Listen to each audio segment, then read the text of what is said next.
It's Friday night, October the 3rd, 2014, and we're at Darling Stadium, where your local sports channel is going to bring you the Kecoughtan Warriors versus the Bethel Bruins. In-town game, in-town rivalry.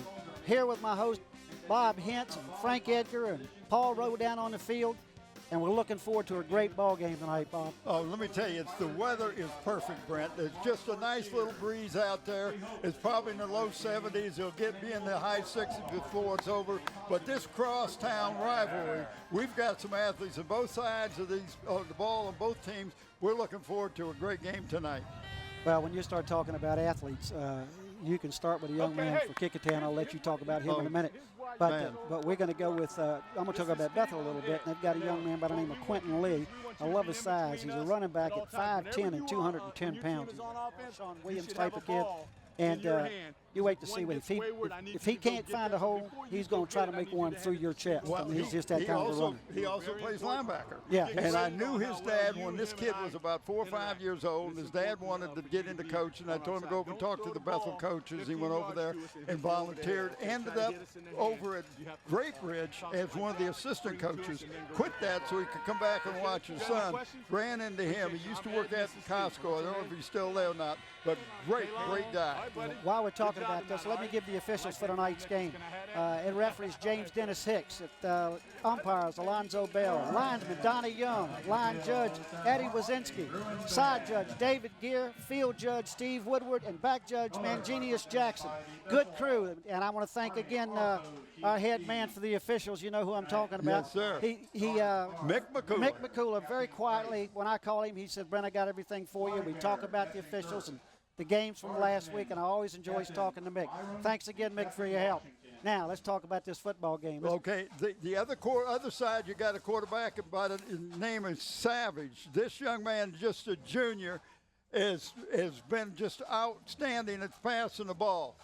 We are ready for a great game tonight. Before we get into that, why don't we talk a little bit about our wonderful food that we had tonight and who provided that for us. Well, you're talking about our catering sponsor? Catering sponsor. I'm glad you can say that. I have a hard time I'll turning tell you over. what. You and I have been over the Grey Goose. We have eaten over there. They're only open from 11 to 3, and then they have specials during the month. They've got a I Love Lucy murder mystery going on now. They have the gal singing in December. But the food, look at right there, you can see where they are. We're going to pitch it down to the national anthem.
We want to thank the Bethel Band for their rendition.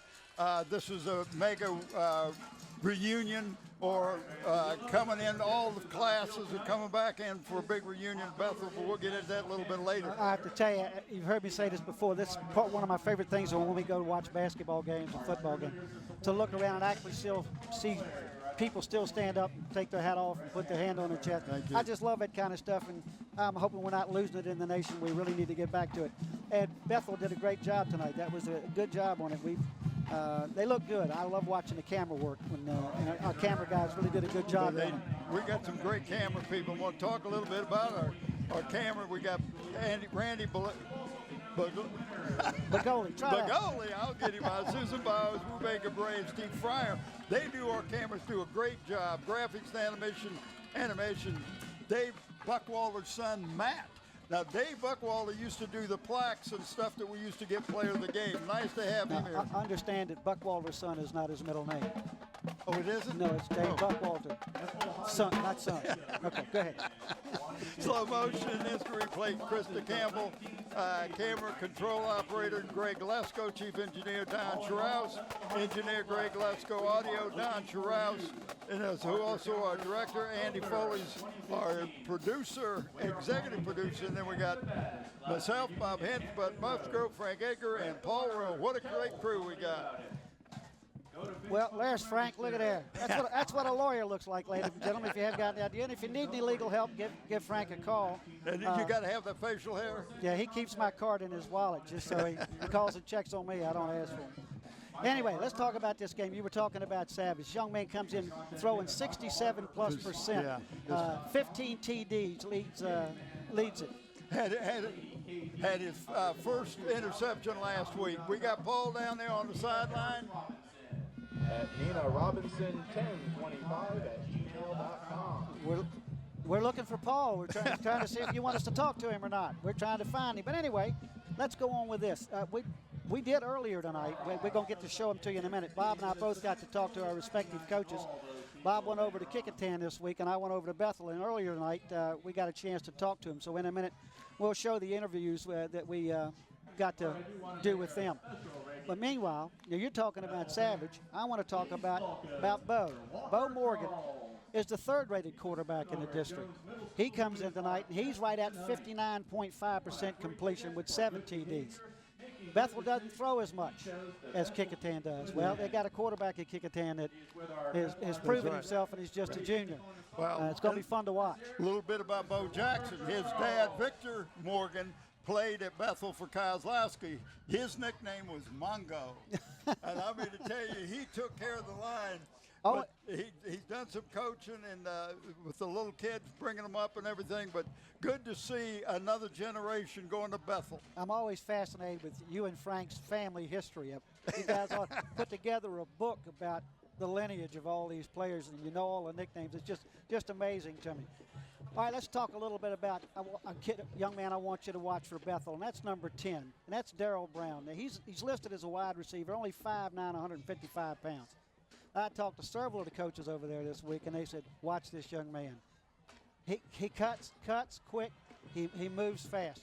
Well, while we got a chance, why don't we go down? Bob had Coach Coley tonight down on the field, and we did this interview earlier, and let's see what Coach Coley had to say to us. Let's slow it down there. Coach Coley, 4-1. You got to be happy with your team, especially the way you guys played defense last week. I am happy. Last week's effort was really good. I thought against Hampton, we kind of let one get away from us. We did well on defense, but offensively, but defensively we struggled a little bit. So you have one turnover, and it kills you. What a great game, especially from the fans' point of view with the Hampton team. I mean, you couldn't ask for a more entertaining game. Absolutely, everybody was up and down the field. Both of us were, when you have two great athletes out there that are really competing and guys going at it, it happens that way. So. All right, let's talk a little bit about Desmond Savage. This young man has really impressed me with his release. Coach Smith said he's got one of the quickest releases he's ever seen. Well, that's high praise coming from him and being here so long. Desmond is a great quarterback. We're hoping for great things from him. He puts a lot of work in, so yeah, it shows. Well, see, he's just a junior, so you got to be tickled you're going to have him next year. Absolutely. Like I said, he kind of knows everything. It's been really, really nice to have him here and really run our offense. All right, let's talk a little about the Mitchell kid. Scat back, hard to catch, really put some numbers up last week and the week before. He's a very elusive because he's so small, and one thing, he's a very strong kid for his size. So it's kind of a good package he has with the strength and the speed there. Well, because a lot of times with the little kids like that, they can get behind a big lineman, you can't see him. Yeah, he kind of gets lost. And like I said, he's real powerful, so it helps out. All right, let's talk about Nick Carrera. Senior, been with you forever, and really is a good all-around athlete. Nick's a great athlete, started on the basketball team, It's been a 4-year starter on varsity for us, so it's been a staple of our program. Talk about his leadership ability.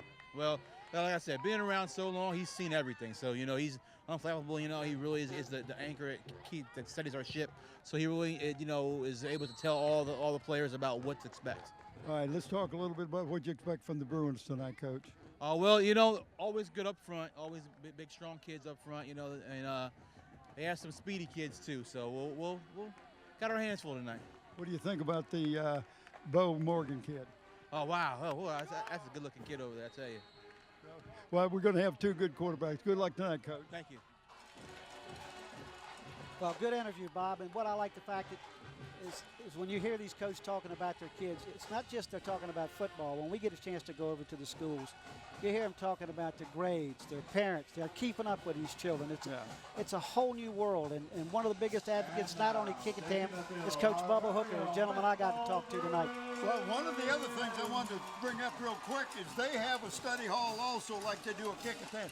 Academics are very important to all these coaches. Well, while we got a chance, the players are coming out on the field. Let's go back down where I had a chance to talk to Coach Hooker earlier tonight and see what he had to say to me. Bethel Bruins, Bubba Hooker. Coach, just going over it again, 45 years you've been in coaching almost, 20 years in college and going on 24 plus in high school ball. It's got to be a real pleasure for you to be able to affect these kids with all the experience you have. Well, we try to. I mean, we try to treat them like we treat our own kids, and punctuality, character, being on time, studying, doing what's right, making good choices on and off the field. All those kind of things. Some of them it's a little harder than others. Well, Coach, you come into tonight's game 3-2, 3-1, same conference record as Kecoughtan. They come in 4-1, 3-1. I want to ask you questions a little bit different. This kid's savage. Young man, he's a junior. What do you see? How do you compare him to other quarterbacks you might have seen this year or in the past? What do you think? No, I think he's good. There's no question about it. From what I understand, his dad was pretty good when he attended Bethel. So, I think he's a good quarterback. But a quarterback is only as good as the people that are around him. I mean, he's got to have good protection, number one. He's got to have good receivers. So, but he's definitely a good quarterback. There's no question about it. They've got a good football team. Coach, thanks. Let me go to a couple of your players real quick. First, I want to talk about your running back, Quentin Lee. This young man just impresses me. What I like about him is he's got a little size on him, 210, 5'10". When he hits the hole, he hits hard. Quentin's a good football player, and he plays inside linebacker for us too. So I mean, he's got a chance to play at the next level. He's a good student, good kid, good character. He's a good football player. I'm going to ask you about your quarterback. Everybody's talking about Savage. He's at 67% completion, but your young man is third in the district, coming in right at 60% with 77 TDs. Talk a little about him for us and what he means to the team. Bo's a good leader. I mean, he played a little bit sparingly last year, but he does a good job of leading. And here again, our protection hadn't always been great for him, and he's had some drops. But he's a good quarterback as well. So we rely heavily on Bo. Let me go to this one last question. This game evidently means more than most people might think. If you would tell the people what this game, because both of y'all are in the same conference, what this game means tonight and why. Well, I mean, all games are important. We don't get caught up in the conference and the playoffs. I mean, everybody wants to win the state championship. You got to get in the playoffs to be able to do it, and obviously your conference games are important. But we try to tell the kids, do the best you can. Be who you are, play hard. Practice hard, play fundamental football, block and tackle, pad on the pad, leverage, all that kind of stuff. And, if you did your best and you win, great. If you did your best and you lose, so be it. That's just the way the game goes. Well, this is not a last question. I just want to say lastly, Coach, thank you so much for all your help when I come over to the school and taking the time with us and giving us all our information. Thanks again. Glad for what y'all do for high school sports. Kecoughtan's on offense. Kecoughtan is on offense, and we received they got won the toss, and they won offense. They showed some great offense in the last few weeks. Well, I think this is an unusual night. Kicking off for Kecoughtan is going to be. No, for Bethel. For Bethel is going to be Chase Deaton. Well, who's the kicker for Kecoughtan? Chase Thomas. We got two chases. Yeah, got a long chase tonight, I'm telling you. It's the first time I can ever remember. Not even Johnson & Johnson have been the kickers before. This first time I don't remember two chases. That's just rare in one game.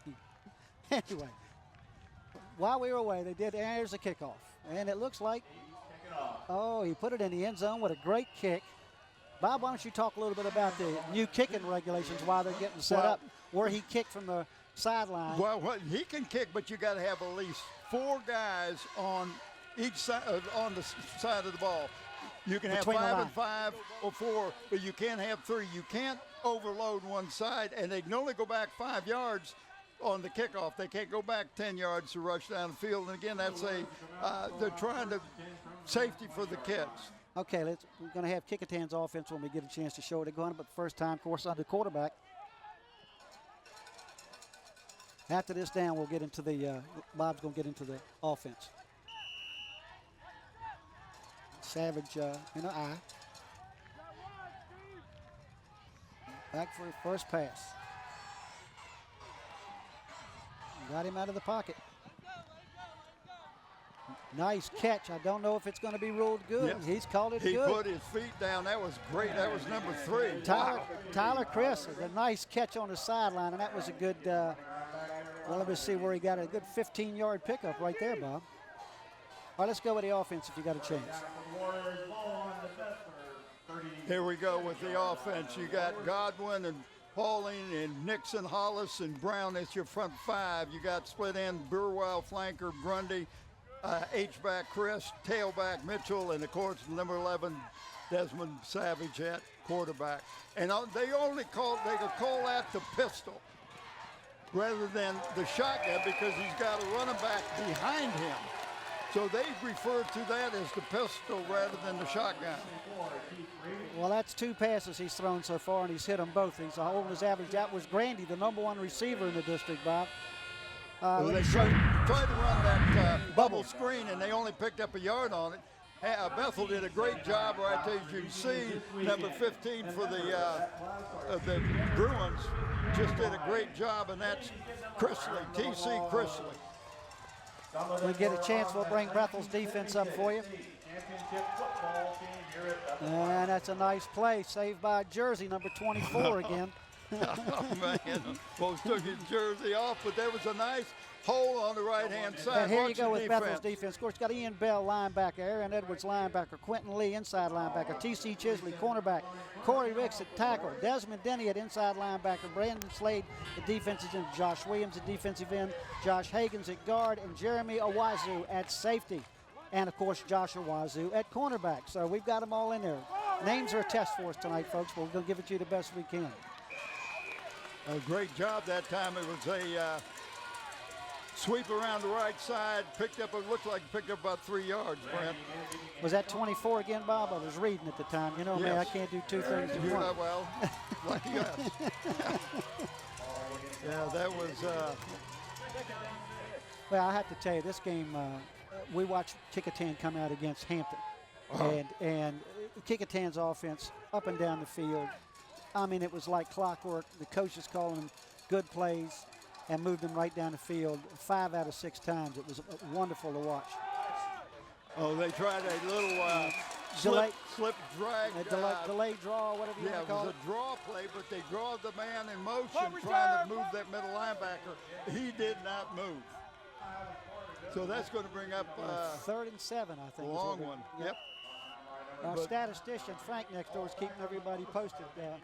Well, we got a great quarterback in the Bo Morgan kid. In the Savage kid.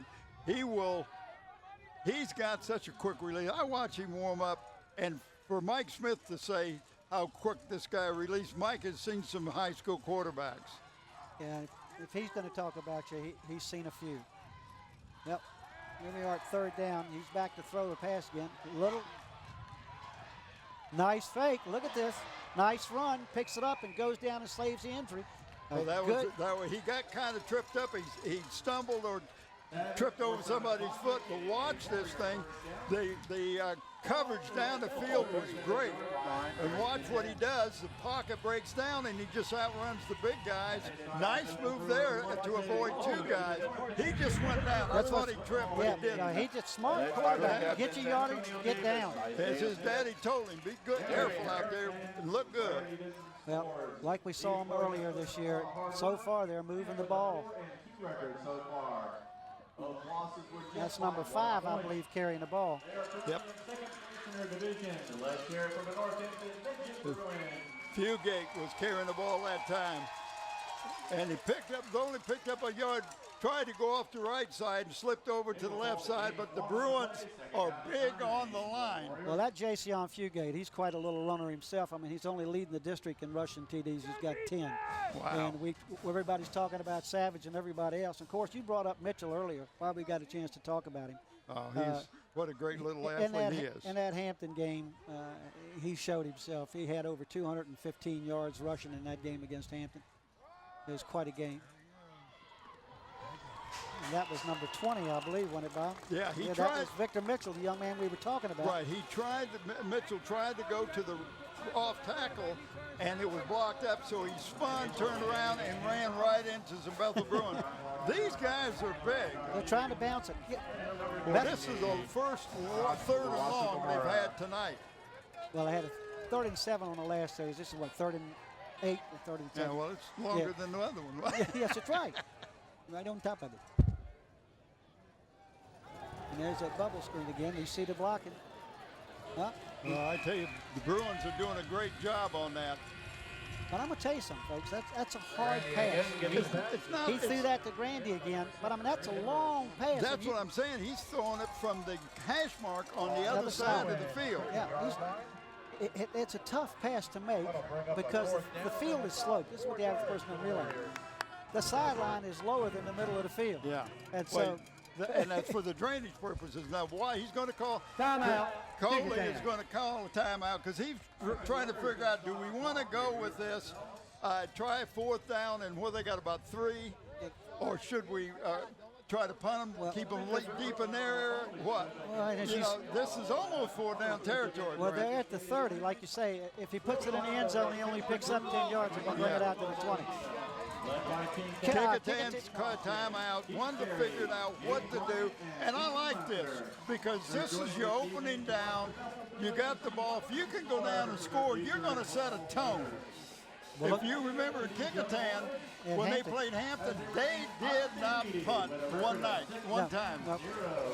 And they run a very controlled offense. They want to eat the clock with a mixture of passing and running. Yep. And so far, they've been able to do that tonight. I think that's the they picked up 3 first downs so far, I think. And here we are, coming up in a 3rd down and about 6.5, 7. They got a double wide out to the 4th top. and 3, I'm sorry. And that's Mitchell. And he's picked it up. Looked like he got it. The spot gave it to him. Looked like he's crossed the 25, Grant. Yep, he picked up about 6 yards on that play. That's the young man that was so impressive before. I know I keep saying it, but everybody likes to talk about some of the other runners for Kecoughtan. But this young man is going to impress you. Fugate and Mitchell, what a team. Yeah, they can double team you all night long. One gets tired, bring the other one in.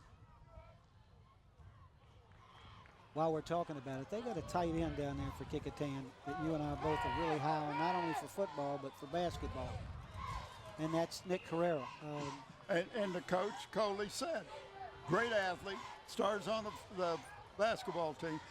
He can get position and get rebounds better than any kid his size I've seen in a long time. Remember, you always see the guy that played for Hampton a few years ago. Undersized, but can get the rebounds. It's just amazing to watch. I love watching him play sports. And, of course, Carrera is number 6 out there, the tight end. He's actually listed at about 6'3", 195. Yeah. But he'll catch that pass across the middle, and he's not afraid to go there. Well, let's see what we got. We got 2nd and 9. He's back for the pass. He's getting chased. Well, I think they got him this time. There was no place to go. He's going to lose about 6 on that, and that's going to make it 3rd and 15. Let's see if we can see that again. Let's see who got in there. 59, that's who we were talking about earlier. Watch this replay. They put the pressure on him. 59 just ate his man right there. He put the pressure on him. Look at that. Yeah. He just half a step late trying to get out of there, trying to look for the place to pass the ball. And that was Corey Ricks, number 59 for Bethel. He goes both ways. He's a man among boys in a lot of ways. Corey Ricks is 6 foot 290. He's going to be something to deal with. that bubble again. Let's see if they can get it. They're going to keep trying it until they break it. But they're picking up yards with it. Number 24, Keith Grandy, did not want to go down. No. Okay, he picked up about 3 on it. Yeah, but it's now it's 4th and what? 4th and about 12 or 13. Yeah. I have to refer to the statistician. I can't see that side of the field. Become a blur over there. You want some binoculars? I got some. Oh. But by the time I get him up there, they're doing something else. And I got self-adjusting binoculars, and it still takes me 20 minutes to make them work. Well, it looks like they're going to go for it on 4th. Yeah, they What- got what to would now. What would they gain? They wouldn't gain that much. Oh, there it is. Oh, right. Now, who are we That's talking about? Carrera. What he went up. That's why. Picked up. So they had, what did they have? 9 to go. No, they had about 12. 12. That's right. Plus 5, 6 yards. So he picked up 18 yards on that pass, and that was Carrera across the middle. Okay, went up and got that rebound, didn't he? Yes, sir. He went up above everybody else at 6'3". He's hard to hold down. That was And- a great pass too. and I know- I'm hearing the coaches over in the other down behind. I said, he's open, he's open. Yeah. Coach, You get to listen to us, which I hope is not bad for you, but we get to listen to the coaches up here. That's number 5, Fugate. He just took it in for Took a it in. touchdown from 9 yards out. well, this is what Coach Coley wanted to do. Why punt the ball? We got a chance to set the tone tonight. They did it against Hampton. They took the ball down against Hampton and scored on the first series that they had. Did it again tonight. I'm just curious how many passes. I think he completed 5 or 6 passes on that series and never. And I think it started on the 20. That was an 80-yard drive. Yes, it was. 80 yards and how many? Don't ask me. It's about But, 7 just minutes and 50 seconds. He took up some time. Warriors out to a 7-point lead. 10 run. That touchdown was a 10-yard run by. Watch- Here we go. Look at this again. Well, it goes off to the left side and is not going to let anybody get him. Right there, breaks the tackle there. Bounced it out. And right there, 2 more, and then went right over the top of him to get into the end zone. That was- Great camera work. That was My a golly. 10-yard run by Fugate. That play took that series took 15 plays from the 28 up 80 yards and 7 minutes and 50 seconds. You can't And ask her. and if a coach wants to eat the clock And score.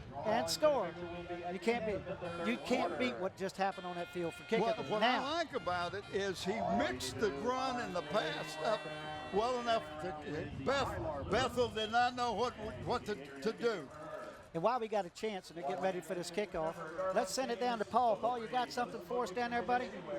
Yeah, I do, guys. Hey, it's a real joy being down here at a different perspective. But you were talking earlier about number 59, Ricks. I'll tell you what, down here on the field, that young man is doing a great job. He's making it tough on the Kecoughtan Warrior line, and he is clogging everything up. And then another comment, Nick Carrera, the hands on that young man. Just a simple slant pattern, but if it were not for the hands on that young man, they wouldn't have made that completion. Great job on Bethel's defense, but good job on Kecoughtan's offense on the pass. Well, It was just 2 teams meeting, doing what they're supposed to do. They made the best defense they could play. appreciate that, Paul. That was great. Did you see that kickoff? The Bethel guy dropped the ball. The guy behind him got it. Watch the replay on this thing. We were I was busy looking at talking. Paul. Watch this. Loses the ball right here, and Kecoughtan had a chance Wow. to get that. If it wasn't for Whoa, that young man. The other guy had Woo. no idea where it was, the original receiver. Yeah, that was quite a break for Bethel. And Kecoughtan, of course, you had to see some eyes pop wide open just for that second. Well, here we are. We got 4 minutes to go in the first quarter. Kecoughtan's had 1 possession and put 7 points on the board. And we got a little handoff Is here. that right to look like it was Quentin Lee got the ball off the right side. Bo Morgan, the quarterback. Looked like they picked up about 3 yards, going to make it second and He is- 7. he's the guy you were talking Second and about. 8. How big he is, 5'10", but he is strong. Well, that's what the coaches say. He hasn't been a football player he don't want to run over. We get a chance, we'll get the Bethel Bruin offense for you. Let you know what we're dealing with. Of course, we've already talked about some of them, but when it comes up. Here we go, second down and about 8. And let's see if Bethel can answer here.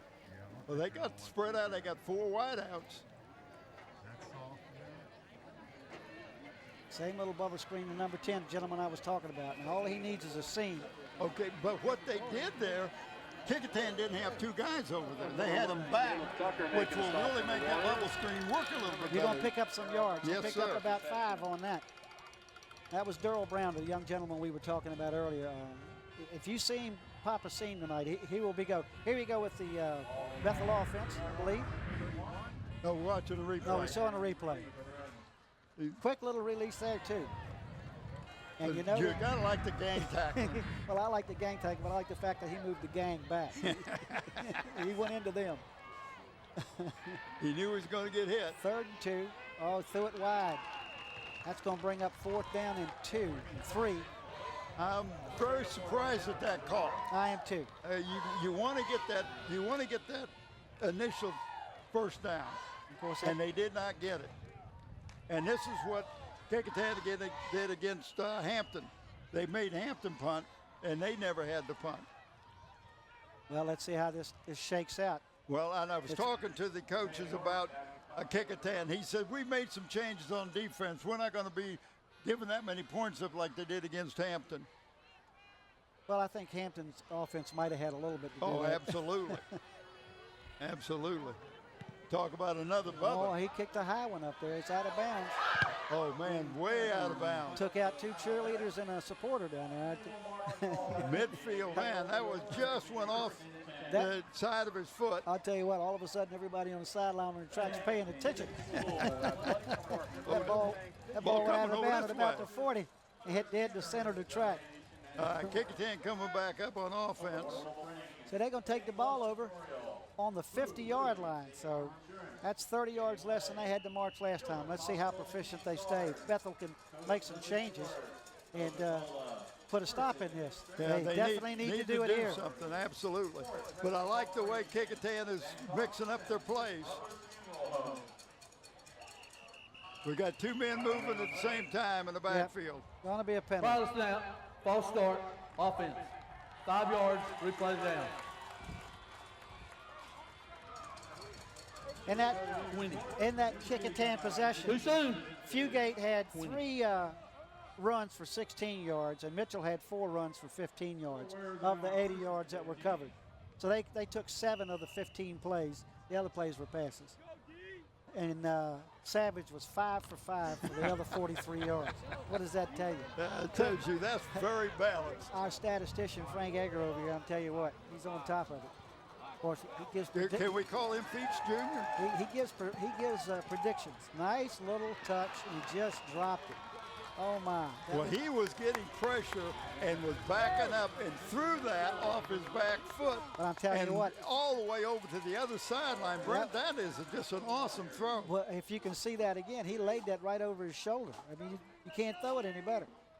Watch this if we get a chance to see this, where this ball comes down. He's right at the other. Watch this. Wow. You can't do any better. You can't hand it to him any better. So it's 2nd down and 15 because of the penalty. Quick release up the middle. That's Carrera. He's got the 1st down. I saw a flag, I think, fly in. I'm not sure. Savage's pass is caught by Nicholas Carrera. Did I see a flag, Bob? No. Okay, just me. Well, that was about a 16, 17-yard pickup. Well, and see, if you remember in the Hampton game, Carrera caught 1 ball. He only threw 1 to him. He's That's already 2. thrown twice to him tonight. Both across the middle, not afraid to take it. And he's leading him perfect, and he's throwing into the defense. The receiver is between 2 defenders, and the ball is right there in his hands. I know we keep heaping praise right here, but right now this young man, Desmond Savage, is looking very good.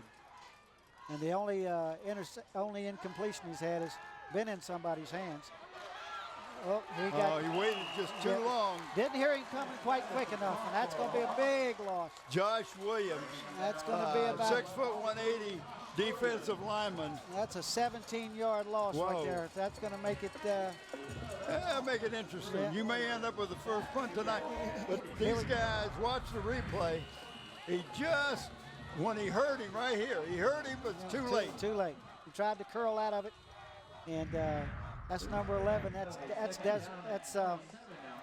Yeah, I recalled him. That was that's Josh Williams that made that tackle for Bethel.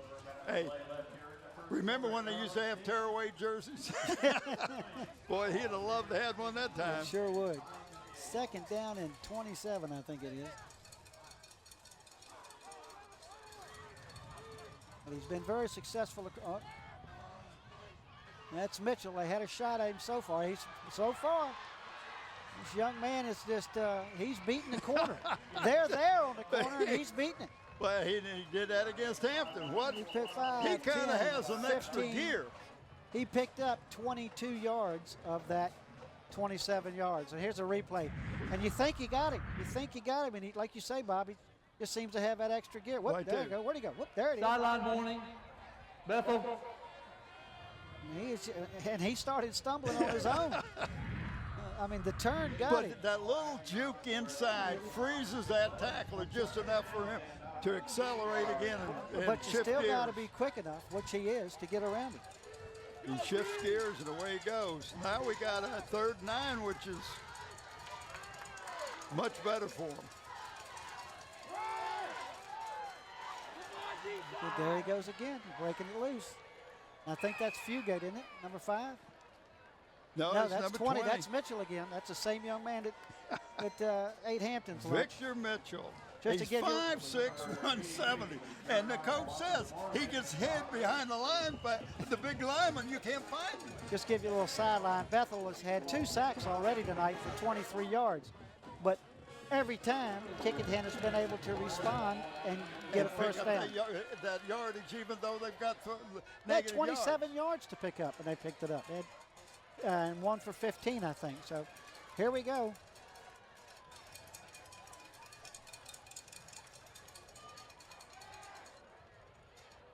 Oh, just overthrew him. Oh, yeah, Intercepted. nice lead. Interception. One of the very few he's had. That's his first or second, I'm not sure. Second, he had one last week. Wow. Nice return. That was number 33, I think it was. 83. 83. Jeremy Owuzu. He's returned it about 50 yards. Just 35 yards return, is that right? He's just a sophomore, Yep. Look at that spin out. but does a great job of using His his blockers, blockers yep. right here. Come right back across. Come back across the field. Now let's just tell you, that young man is Jeremiah Owuzu. He's a sophomore, 6'2", 175. That's a sophomore. That's somebody else they get to hold on to for a while. That was a big play for Bethel. It Bob. was an excellent play because he was open. He just overthrew him a little bit. Here we go. Let's get the Bethel offense up here while we got a chance. On offense, we got Ian Bell at wide receiver, Darrell Brown at wide receiver. At center, we got Drew Barker, Philip Howard at tackle, Travis Maxwell at guard, Quentin Lee at running back, T.C. Chisley at wide receiver, Rodney Addison at guard, Corey Ricks at tackle, and flanker is Josh Owuzu. And your quarterback is Bo Morgan, who you've already heard a lot about tonight already. Well, that's the end of the first quarter. They're switching sides. If we get a chance, we'll give you the Kecoughtan defense. Don't forget to buy your 50-50 raffle tickets tonight. We'll catch them after this play. Buy a ticket to win a fun chip basket filled with great cruise gear. Quentin, Just $1. nice job that time. Quentin Lee just off the left-hand side, right off the tackle. Picks up a nice yardage, about 5 yards. And he's a tough runner. This is a good starting position for Bethel. They needed that. Here we go with Kecoughtan's defense. Defensive tackles are Olivers and Godwin, the ends are Hollis and Chris. Linebackers, Taylor and Bennett. Corners, Tucker and Rosado. The strong safety is Edwards, and the weak safety is White. And White will sometimes come up and play a linebacker. Well, they ran into the line, but I have to say that whole Bethel line moved everybody back about 2 yards, but the runner only picked up about A half a 1. yard. If that. Well, talk a little bit about our catering sponsor, the Grey Goose. They have a Southern Harmony Spectacular, a 3-course dinner and show for $35. This is in December. Brent, you and I went to it last year. Awesome. We're going again this year. It's starts Friday the 5th and 6th on Saturday, and it goes 3 weeks in a row. Well, my wife loves going to it, and she's known Dana for a long time, and she used to sing. My wife used to sing some with them, and so, right in his hands and his drop. Good pass. Well, Phil and Dana Epstein are the owners, and they've just done a great job. Our catering sponsor, we appreciate the Grey Goose. I got to tell you my favorite thing. Everybody else has got a favorite thing. Two things. I love I call it their pineapple salad. Here's a replay. You get to see that ball hit him right in the hands, but he throws pretty quick pass. I mean, he's got a little speed on that thing. Boom. Yep, should have been a catch. But we're coming up now with 4th down, and they're going to be punting. I was hoping Bethel would have a chance to respond. They got the great field position. Yep. First great field position they've had all night, and just having trouble getting that initial first down. And that gives you the offense starts getting a little bit of confidence when that happens. Let's just give you a little bit of information right now with Kecoughtan getting to go on the offense again. Savage is already 6 for 8 passing the ball with 1 interception. I think that's either his first or second interception of the year, and that's going to make him he's thrown 8 passes tonight. That's 119 passes this year with at most 2 interceptions, unheard of. That's really, and let me tell you, that kick was almost blocked. I don't know if you close. were watching I saw that. How close that came to being blocked. Yes, sir. If he'd have had his fingernails painted this weekend, he'd have probably had that, right. that block. The Warriors have it on the 20-yard line. Now, Morgan, on the other hand, for Bethel, he's 1 for 3 for 4 yards, but that's not all his fault. He's put the ball where it needed to be. And just happened to have a drop. Just couldn't quite pull it in. But he's got all night. It's going to get him going. Morgan is the 3rd leading passer in the district. So we'll see more from him before it's over.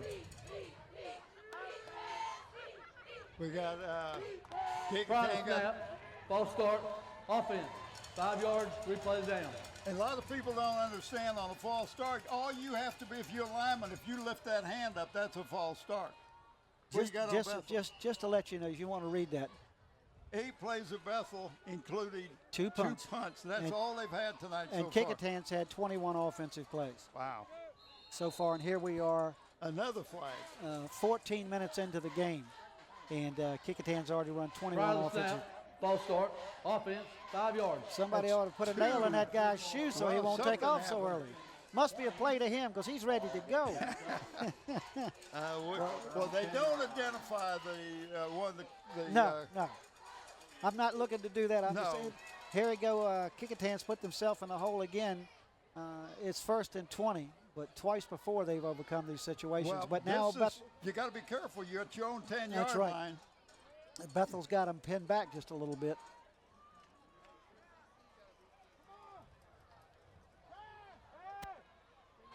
Nice delivery. Nice delivery. Well, I tell you, they've got a lot of confidence in Savage to pass at his own 10-yard line. 3 penalties against the Bruins already for 15 yards. That was a nice completion right there. Did you see the quick release that we've talked about before on that pass? And, I mean, he hits the man right between the numbers. Well, that was about a 12-yard pickup. Now it's, about an an 8-yard 8-yard pickup. It's going to make it 2nd down and about 12. There goes Mitchell again. And he's And still he going. Boy, is he elusive. 12, Wow. That is awesome. 17. We just love Mitchell. We rave about him in that Hampton He's had game. 3 runs tonight, I think, close between 12 and 15 yards already. And already in two plays, Brent, they picked up 20 yards. Yeah, more than 20. They got their first down back. 1 pass, 1 run. Right now, Mitchell's having his way, and so is Savage for the most part. Well, they've done some scouting on this Bethel defense. Bethel's got about 8 guys right up on the line of scrimmage. So if you can break Here goes it through. Mitchell again.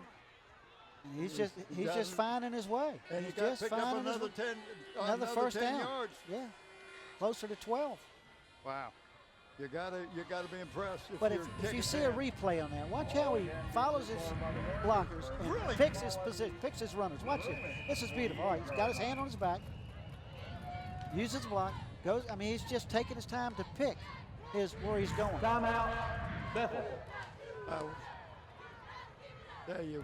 We talked about Mitchell. We keep talking about Mitchell. You're gonna love this. He has had 7 carries for 64 yards.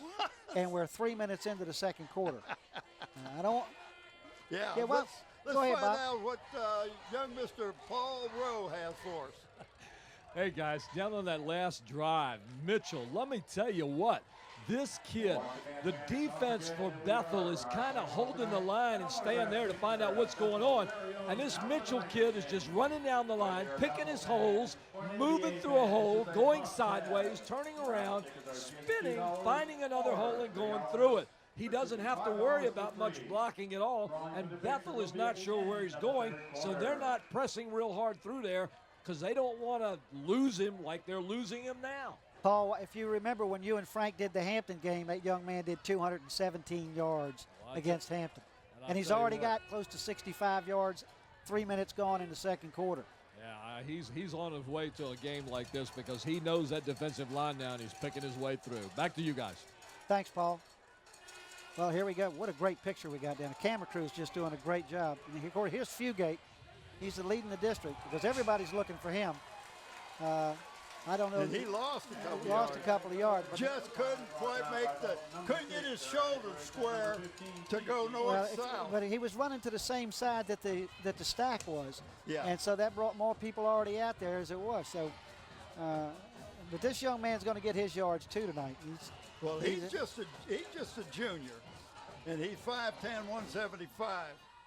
So, you got Fugate, you got Mitchell, you got Savage, you got Carrera, you got some big play guys out there. Right now, they're exerting themselves. He's throwing. There he is. Oh, man. Just a little bit short. He couldn't get back to it. He needed to come back to it. If you watched the replay, if you saw what was happening. He got hit. He was getting hit. There were like 4 Bethel Bruins going to kill him. Yeah, but what I'm saying. And he's throwing it as he's going backwards.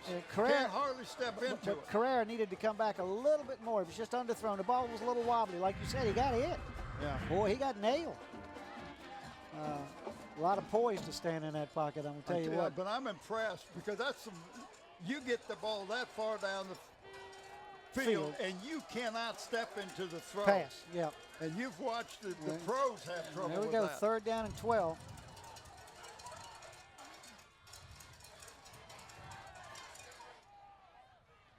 Look at that. That was Carrera again. Picked up the 1st down and a flag. It's going to be helmet to helmet, I believe. I believe that's what it's going to be. Well, that's Savage is now 8 for 11 with whatever yards I had on into that. Frank, you're way ahead of me. That was about 14 yards, so that's going to give him about. I tell you, it's going to give him about 80 Carrera yards. Has really been his favorite target tonight. Personal foul, illegal helmet contact, defense. You called it. 15 yards, 1st down. That's one of the things that they wanted to do, and I had George Adamowski in talking about targeting.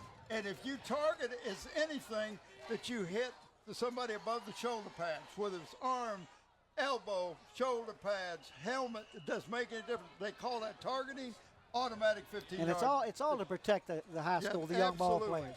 It's all to protect them. And you got to know now. I mean, they've been drumming it in since last year. You can't do that. Yeah.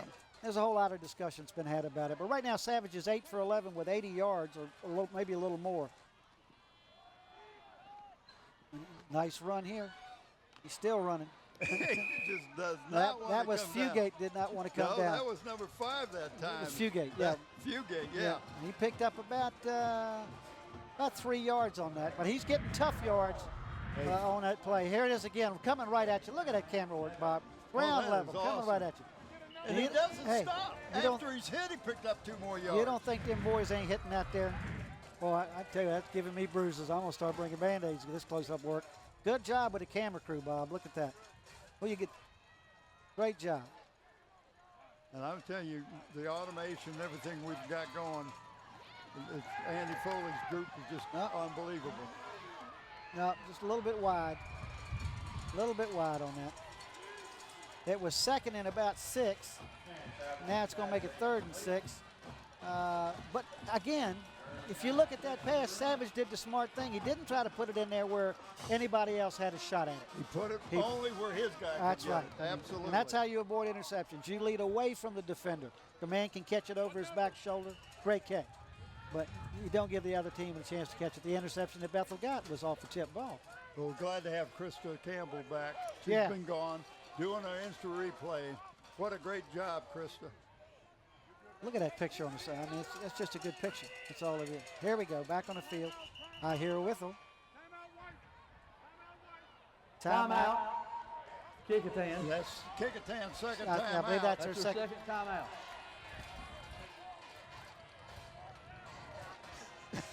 Okay. I'm not saying a word. Are you? I'm just trying to do my job. I look at these two coaches, and you got Bubba Hooker, who is almost 45 years. She was talking about him. Coley, this is his 4th year over there. Carrera has been a starter for 4 years.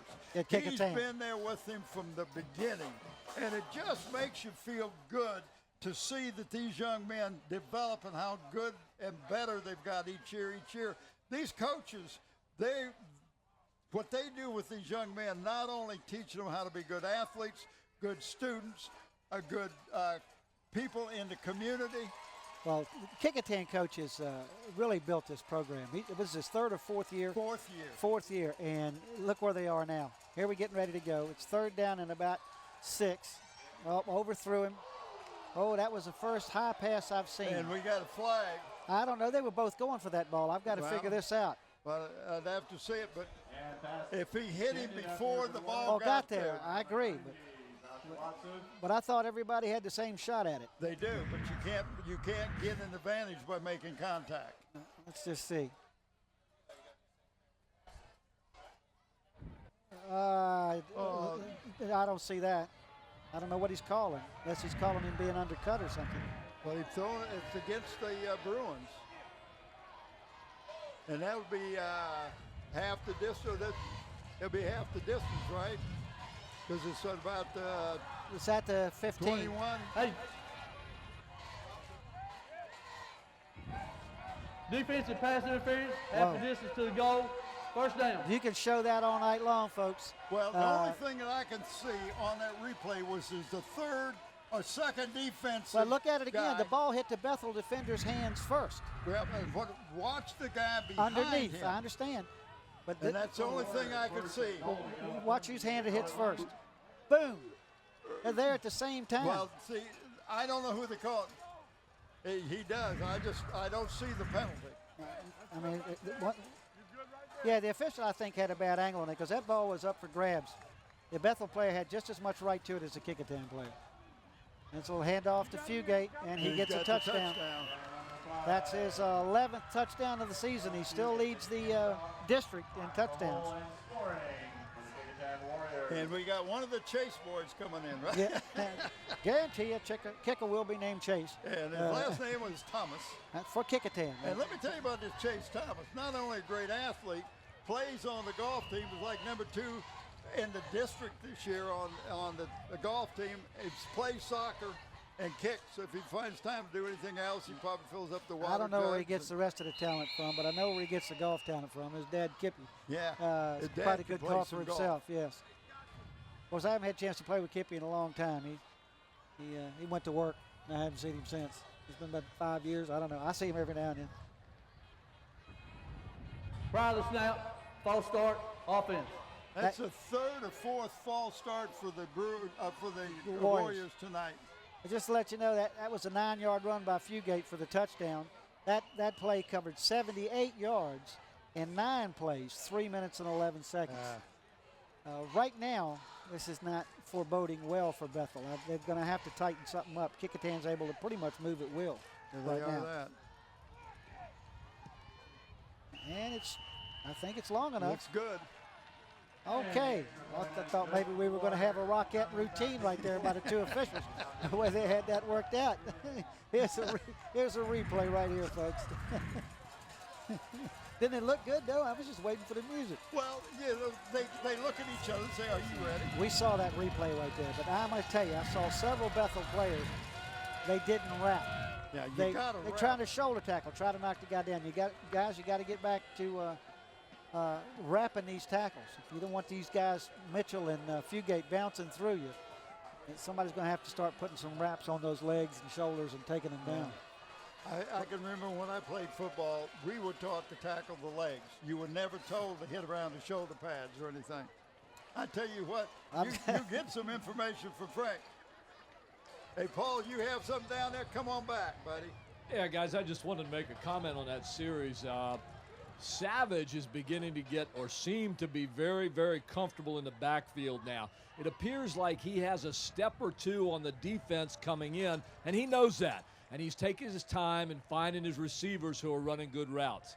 He did a great job on that series, and I wish I could help you all on that penalty, but from here it looked like it could have been pass interference, but I don't have a good view from here. On the replay, Paul, you could not tell. It looked like the official did not have a good angle at it. Paul, thank you for that information. Thank you, guys. While we got a chance here, Kecoughtan right now, Furyk has 7 carries for 43 yards, 2 TDs. Mitchell has 7 carries for 64 yards, and Savage is 8 of 12 for 81 yards. Right now, Kecoughtan's offense is clicking. Yeah. And the defense not doing bad no, either. They're not doing bad Bethel either. has yet to have a first down. They've had 8 offensive plays. 2 possessions. 2 possessions and 2 punts. We have a little... Now, we're talking about Bethel's offense. They've had 3 carries for 8 yards. You know what's happening here? It's a delay of game. I think the kid called for a fair catch and then Personal took foul off. against the offense. First down. Personal foul. Wow, I didn't get that. I thought the kid took off running. Well, Bethel has sure been flagged with some big ones tonight. Well, this will give you Bethel's offense. They've had 3 carries for 8 yards. Morgan is 1 for 3 for 4 yards. They have a total of 12 yards on offense for the evening, and we're 7 minutes to go in the second quarter. Quarter and a half. So Bethel needs to get on track, and I've seen them do it before. They've got the offense. They just need to get it on track. Right now, they seem to be playing a little bit tentative, Bob. They are that. The official just going over to say hello, or we're watching the turtle race. What we're doing here? They want to make sure everybody understands on the same page. You're not going to snap the ball until we're ready. There you go. Direct snap back to Bo. Oh, nice move. Nice move. Nice. That's what they needed. That's what Bethel needed to spark. That was Bo Morgan. He's picked up about 25 yards on that carry. Well, I tell you, he ran a little farther than that because he started over. Yeah, he was further back than that. That's what I'm saying.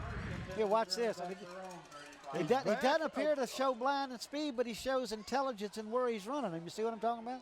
And it's not just. He did finally put that ball away. That's Bethel's first down of the evening with 7 minutes and 1 second to go in the second quarter. And there goes another one. Oh, he got hit.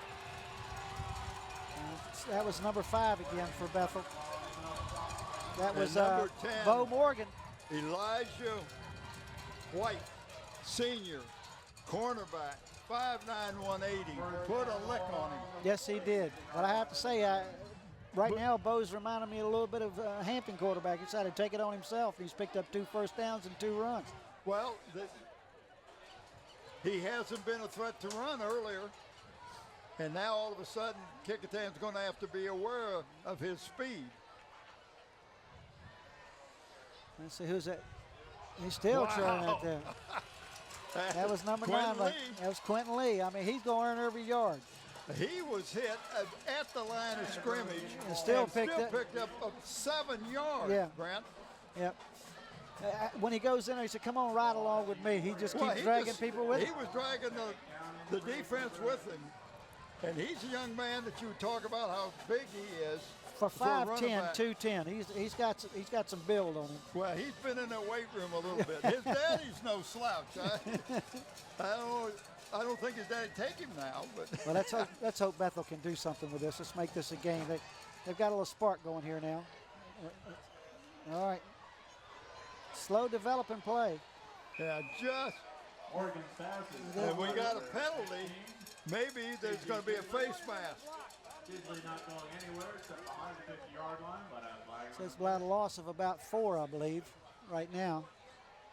It's against Kecoughtan, according to the Bethel players. Face mask. Face mask against the defense. 5 yards. Must be incidental. Incidental. Well, it puts him right back to where he started. They picked up a yard, I think. Well, no, you're right. same place. Lost a 5, pick up a 5. Don't write that down. All right, here we are. Bethel is back at a 2nd and 3. And they need some straight ahead plays. That's where they're going to pick up the yardage. Here he comes again. Nice block. He goes down, but he got his first down. Yeah, he did. I'm impressed with Bo Well, Morgan. it appears, and I'm not trying to assume anything, that in Kecoughtan's defensive schemes, they didn't really figure Bo in as a real threat to run. Because Bo is 6'4". Oh, yeah. It's a tall 190. drink of water right there, buddy.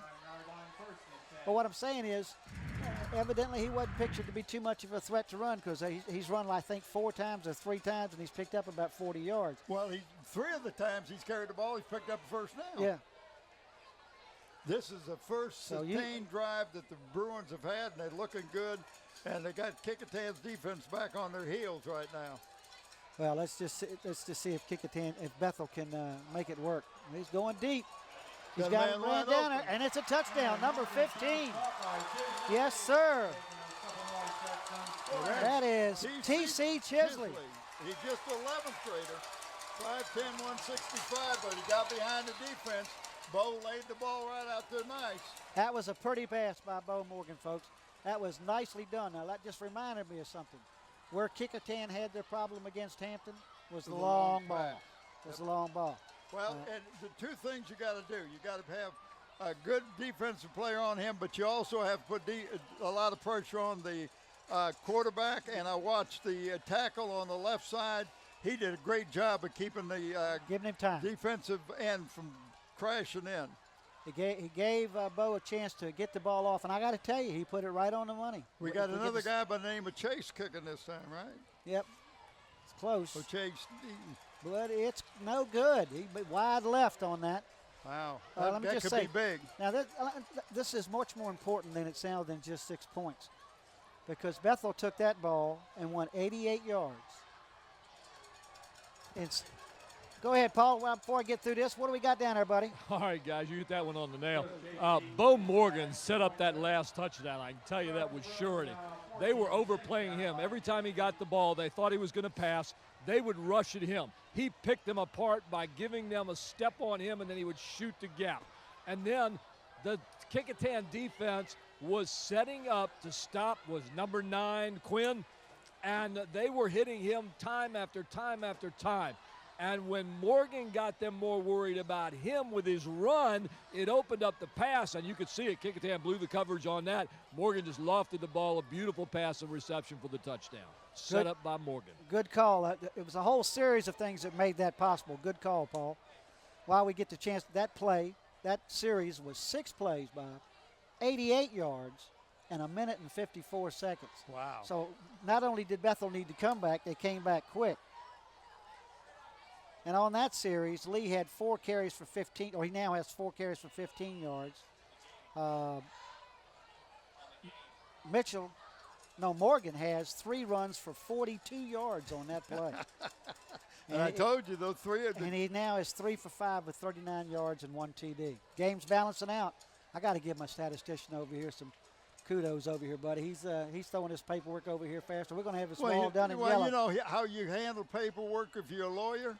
He just flips that stuff around like nothing to it. What keeps bothering me is he's charging me about an hour. I keep seeing this little note at the bottom. All right, kick it off.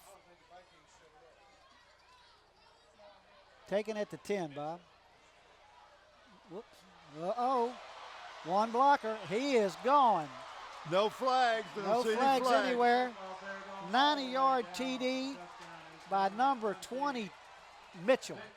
Victor Mitchell. 91-yard TD. He got some great blocks on that. Great blocks. Well, once he broke through that first wall and started down the right sideline, Bob. Yep. I mean, if we get to see this again, it was just like, I'll just take my time. You guys keep knocking them off. Watch this. Took it right at the sideline. See, patience. And he got through that first wall, and now. But he got some great blocks. Yes, There's he another one. Great blocks. I'm impressed with the special team on that run back. Well, I tell you what, Bethel did not need that. to finally get back and to make it a game and turn around and give up a 91-yard kickoff return. And this is Chase Thomas for the extra point. I don't know. It's Got it. good.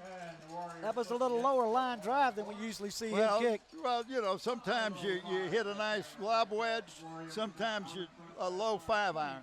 I know that what we just saw has to make Coach Hooker just cringe. I mean, you finally get your offense clicking a little bit. Get a little step, spring in your step. Yeah, feel good about thinking about going into the half, and then bang. Mitchell, who we've talked about already all night, pops. He's probably got, 140, 50 yards in all-purpose yards already. I've had a feeling my statistician probably already has that written down and has moved ahead of me. A good shot of Ralph Saunders. Of course, to me, his name's Jerry, but he goes by Ralph, and he said, Yeah, that's no interview Saunders, isn't it? Yeah, he won't go come in the interview. He's a principal over at Bethel High School. But I said, well, why did they call you Ralph? And he says, when I got my first paycheck, it had Ralph on it, so that's what I went by. But he played basketball over at Phoebus with Boo Williams. And he said, no. Boo played with me. I said, okay.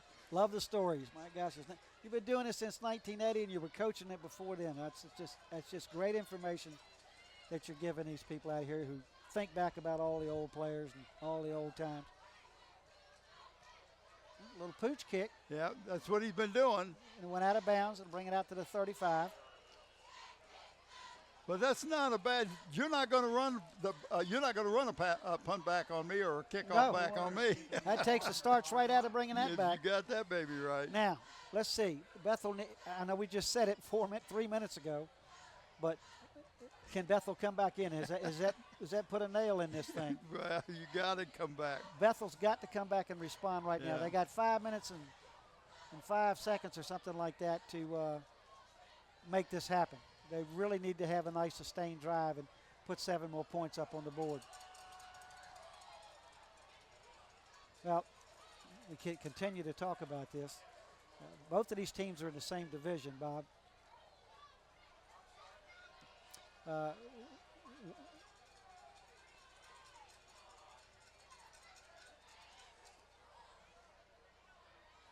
Well, here we go. A little sweep to the right. Let's see what can happen. Well, got a little seam. Yep. Picked up something. That's the young man. Of course, I brought it up before. That's that was number 10. yeah, that was Darryl Brown. That's the young man's got a whole lot of quickness. He ain't big as a minute, But he's only 155 pounds. Hey, he'd get lost behind some of those linemen too. but they say he is really quick. He just needs that little gap, and he's gone.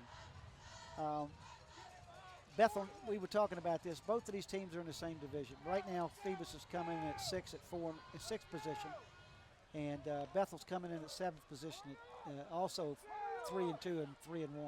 But So this is a game. It this means means more. a lot because they're both Division 6. You're absolutely right. That's what I was trying to talk to Coach Hooker about earlier tonight. Was this game has more meaning than just a win over Kecoughtan or whatever, because it plays big in the seedings. The top 8 people go at the end of the season. This doesn't tell it all because Kecoughtan is picking up the tough part of their schedule now. They leave here and they play Woodside, and then I think it's Phoebus or something down the line. Yeah. But they've got that's who they play. They got to play Phoebus, but I think that's the last game. That's the last game. Last game of the season. I think that's on Halloween night. Is that right? Halloween. You should wear your Halloween garb. Your garb. My garb. My grandchildren love it. Well, here we go. Bo's back to pass. Taking a little step inside. Nice little drop move. off. That's a friend Brown right there, Darryl Brown. This is big. I think he picked up the first down and some. Well, that was number 18, Chris Loudon for the Bruins. I thought that was Brown, number 10. No. You may be right. Let's see. Yep, you're right, number 18. Well, you got to look at the Kecoughtan Warriors. They gang tackle. I'll tell you what. We've got just over Big 3 play. minutes to go in the first half. Well, they moved the ball into Kecoughtan territory from their own 35, so let's just see if they can keep it going. Oh, my, picked it right off. Let's see what happens. Oh, Now, my. if he would have cut back, he had a blocker out there. And I'm talking about the young man that intercepted that ball. But I want you to go ahead. He, number 2 for the Warriors, and that's Kevin Davis. And Kevin had a open line, and the defensive man was there. All he had to do was make a move, and he could have gone for a touchdown. I don't know if he just didn't see. What a nice step in right there. Right here, number 3 can help him, but he waited too long to make the move. But what a great job. Yeah, he was just running with the play instead of trying to make a block on Bo Morgan, who made the stop.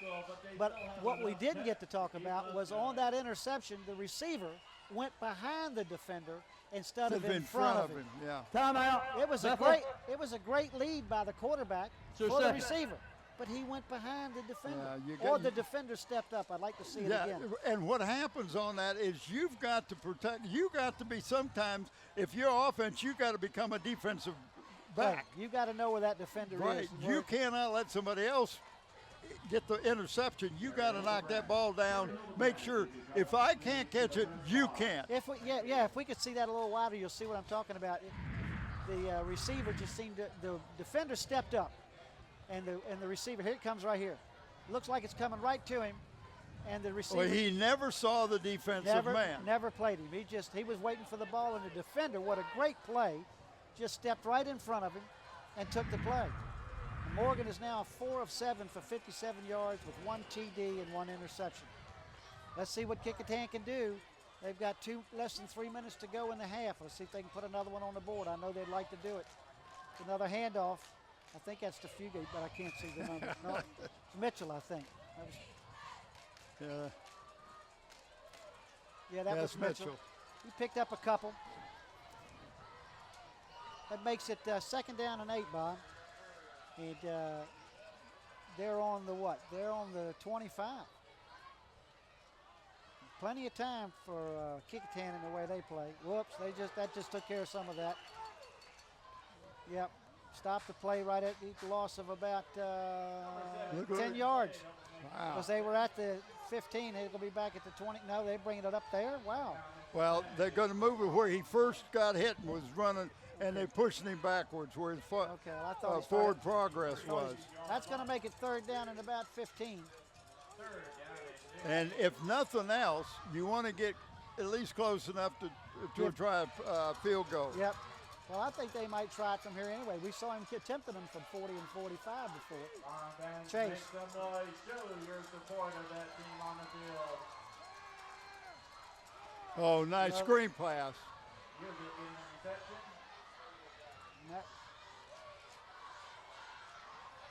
They didn't blow the whistle. They didn't. Everybody stopped like it was a whistle. Got to see this again. I thought I heard a whistle.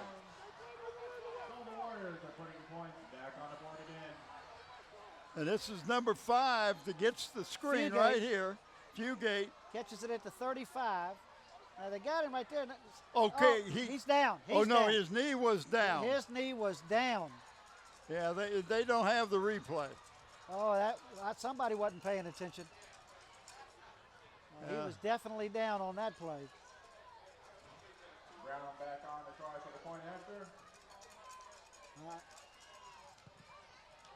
So that was no good. This time it's no go.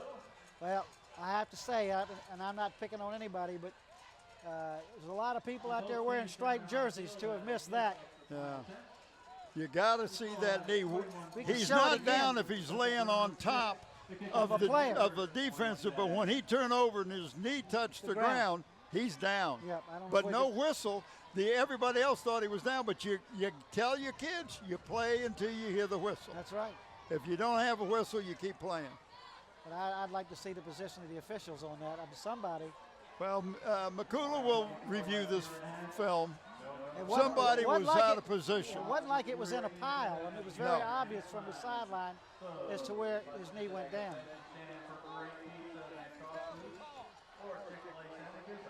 There we go. Let's see it one more time.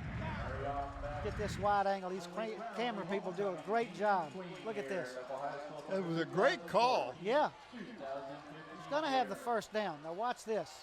1, 2. He right there. Knee is down. And this guy's there. The official is right there. Fugate now is. He was not looking at it. Yeah, he was right there. He wasn't looking. I don't know what he was looking at. Fugate has 8 carries for 75 yards and 3 TDs. Well, he's the TD leader, right? Yeah, he's now got 13. That's a 32-yard TD, 27 in 1 minute and 22 seconds, 3 plays. Wow. Kecoughtan is putting some impressive numbers on this board. But like you say, players told to play through till he hears the play whistle. till you hear the whistle. He never heard a whistle, so he kept going, but everybody else just kind of stopped. That's number 2. That's Ian Bell. Well, there's 1 minute and 17 seconds left, and We got a flag on the play. I can't. I don't see a flag. It's going to be at the 46-yard line, Bob, and it's going to be 1st and 10 with 1:17 to go.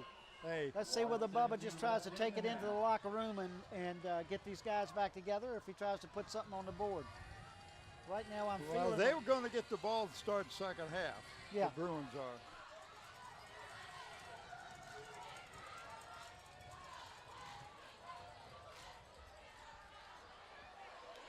Good move.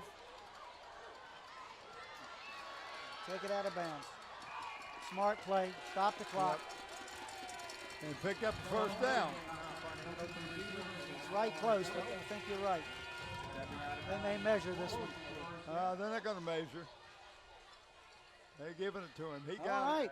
it. He got it. 10-yard gain for the Bruins. Ball All right, let's take a look at this again. Again, this is Bo Morgan, who's having to make things happen himself. from the 44. Oh, it was a nice try that time, but Don't forget live raffles tonight. it looked like Kevin Davis, number 2. All right. 108. That play didn't take long, did it? I think. Yep. Trouble. Wow, Number he just 10. flipped that ball To out. number 10, yeah. Number 10, Daryl Brown making that reception. And Bethel has one timeout left. Let's see, well, they're getting down at 47 seconds. 37 yards. I don't know why he waited that 10, 12 seconds. Anyway, Timeout, Bethel. That's their last timeout. all right, well, let's see what they've got to do here, Bob. They've got to go from the 37 yards to score, and they've got 46 seconds to do it. There's plenty of time. Every time you get a first down, the clock stops in high school. Yeah. Try to do it like the pros. Use the sidelines and Right, get but first down. I'm impressed with Bo. Oh, me too. Not only is he running the ball, he made a nice little shuffle pass that last time to pick up some positive yards because he was going to be tackled. Yeah, good thinking on both parts. Brown, number 10, he was alert enough to see it coming. And it looked like he almost could have had his knee down when he got the ball. But it looked like his knee was down and his ball coming, he stood up. Okay. Well, without the ball, I guess he's okay. Well, let's just see what they can do. Let's see if they can do something, get some They're score not going on to it. sit on it. Oregon scrambling. And that's going to hurt them right there. Well, they got the first down. It's going to stop the clock. They get up there real quick, 37 seconds. You ready to go? You ready to fire? The coach should have given them a couple plays and what you need This to be is going doing. to hurt now. 4 is going across the field. Let's go with it. Clock's ticking. Oh, they're coming now. They hit him. He got a lot of pressure that time. I tell you what, if you watch Nick Carrera from his defensive end on the right-hand side of that Kecoughtan defense, he is putting pressure on that young man blocking him, and he may have had a little bit of a hole that time. Watch Well, this. he just, You see right there. beats his man. That's all it was to it. He's showing a lot of speed that time. Like going for a rebound or going to dunk the ball down court. I mean, he's just quick. Uh-oh, they got 3 wideouts at the top.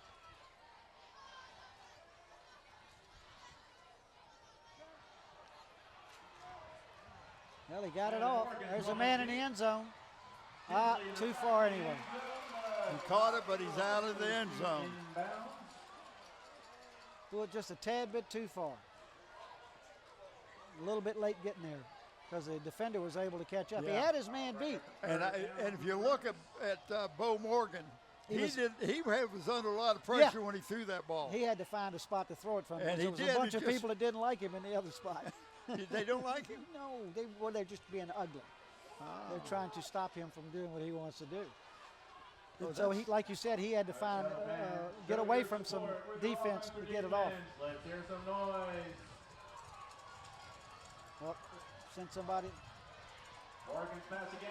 Oh, now Well, that's that got to is- be a flag. yep. Yes, sir. Flag on the play. Well, it's not an automatic first down, but it'll be enough for a first down. Not only saying that, but if you see that, the defender was playing the ball and not looking at the receiver Right. at all. And He just that ran- ball should have been incomplete. Yeah. But he just ran over the defender before the ball got there. That's all there was to it. But that was kind of an easy call. Yeah. Defensive pass interference, 15 yards, first down. Here comes the replay. Watch With this. 11 seconds You left. still got plenty. You got Two plays. at least 2 plays. Step up. Now here you'll see it. I don't even know if he had a chance to catch it, Bob. Whoa, they were my sinuses. Yeah, that should take care of any cough medicine for the weekend right there, I buddy. tell you. Yes, sir. I'll be blinking at my wife for the next 2 days after that whistle.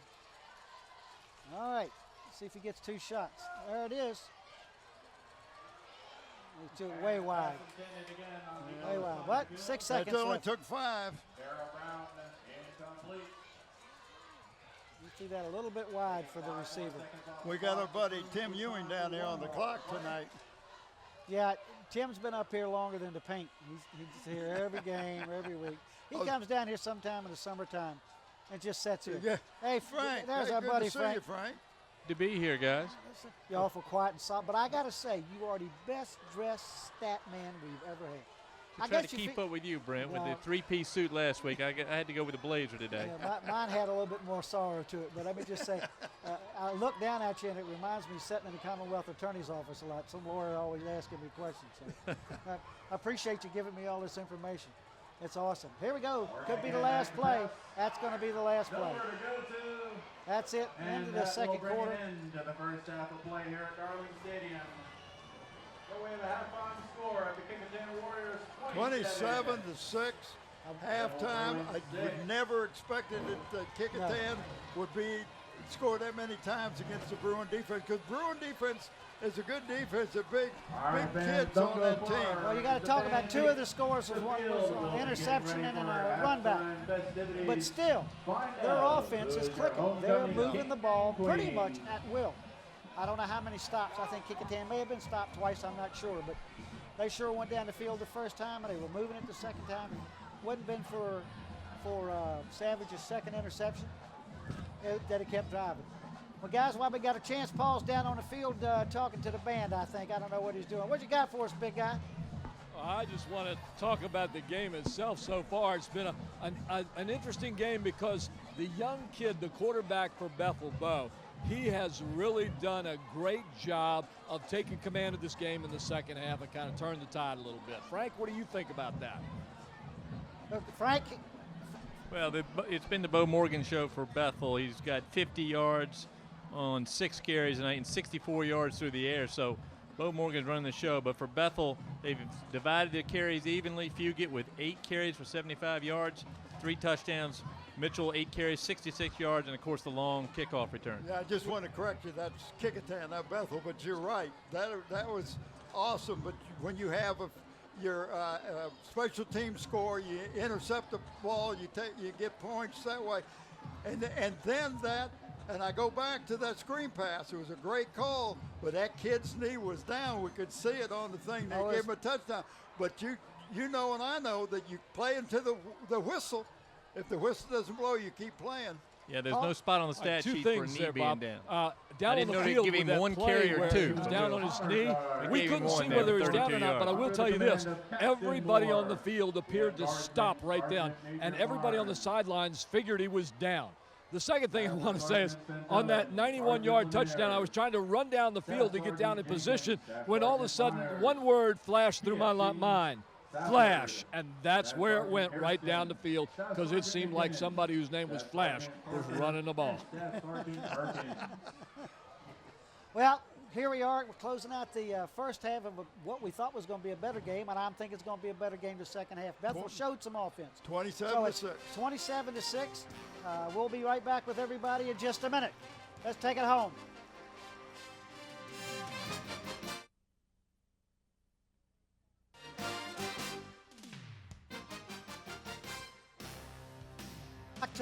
Welcome back to Darling Stadium. It's Friday night again, and we're still here at the Bethel Bruins and Kecoughtan Warriors game. It's halftime, and right now Kecoughtan's leading by 27-6. A little bit of a surprise for us. But before we get into that, let's talk a little bit to Frank Egger. He's got some stats for us, just how big the first half was. Go ahead, Frank. Tell us what you got. Well, the stats reflect really what we saw in the first half. It's not quite as bad as it was early in the second quarter for Bethel. They end up finishing with 12 rushes on 71 yards on the 12 rushes. Most of those belong to the quarterback, Bo Morgan. He had 50 yards rushing. He was 5 for 11 through the air with 64 yards through passing, 1 interception.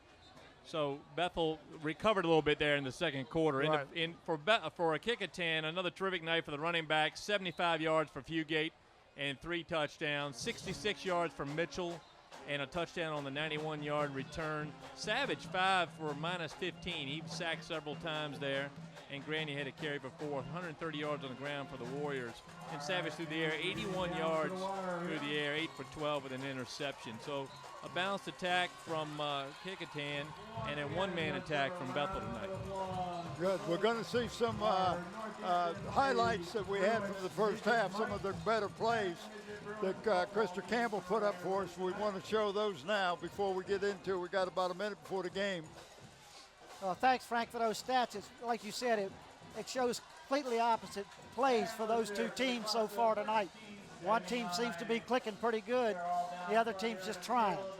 Okay, here we go with those replays. We've got a lot of them here, so let's see if we can just give you an idea what was going on. This is the first play, I think, where Savage picked up a first down on the run. It was one of the first plays of the game. He went down and picked up his first down. This next one is Fugate. You can see he goes in for over 10 yards out for his 11th touchdown of the season. And I think you're going to see Mr. Savage sacked right here. I think he's been sacked 2 or 3 times in the first half. We love a tearaway jersey. Yep. And this is an interception by Bethel. And you see quite a nice run here. We thought they had him a couple of times, and he cuts back across the field, and that's number 83. That's Jeremiah. Jeremiah Owuzu, or something close anyway. And this, of course, is Mitchell. He's done a whole lot tonight. He's got a whole lot of yards that you heard Frank talk about it. Just one of his plays. And this is Carrera. This is Nick Carrera, who we're quite high on. And there was a helmet to helmet there. Yeah, that was a penalty after. This is Fugate again going for his 12th touchdown of the season. And this is the first first down for the Bruins. And this is in the, I think it was in the second quarter. Yeah. And a quarterback had to run it out to get that. That was Bo Morgan. Bo Morgan.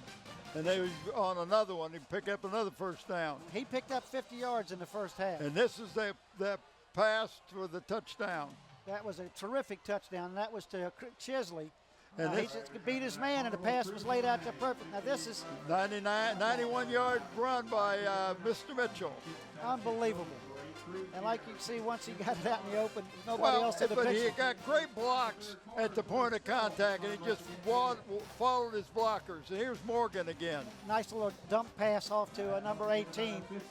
They needed a long first down, and he was able to pick it up with that. There was Chris Loudon. Yep. And here's the interception. You can just see where the Kecoughtan number 2 just stepped right in and took the ball.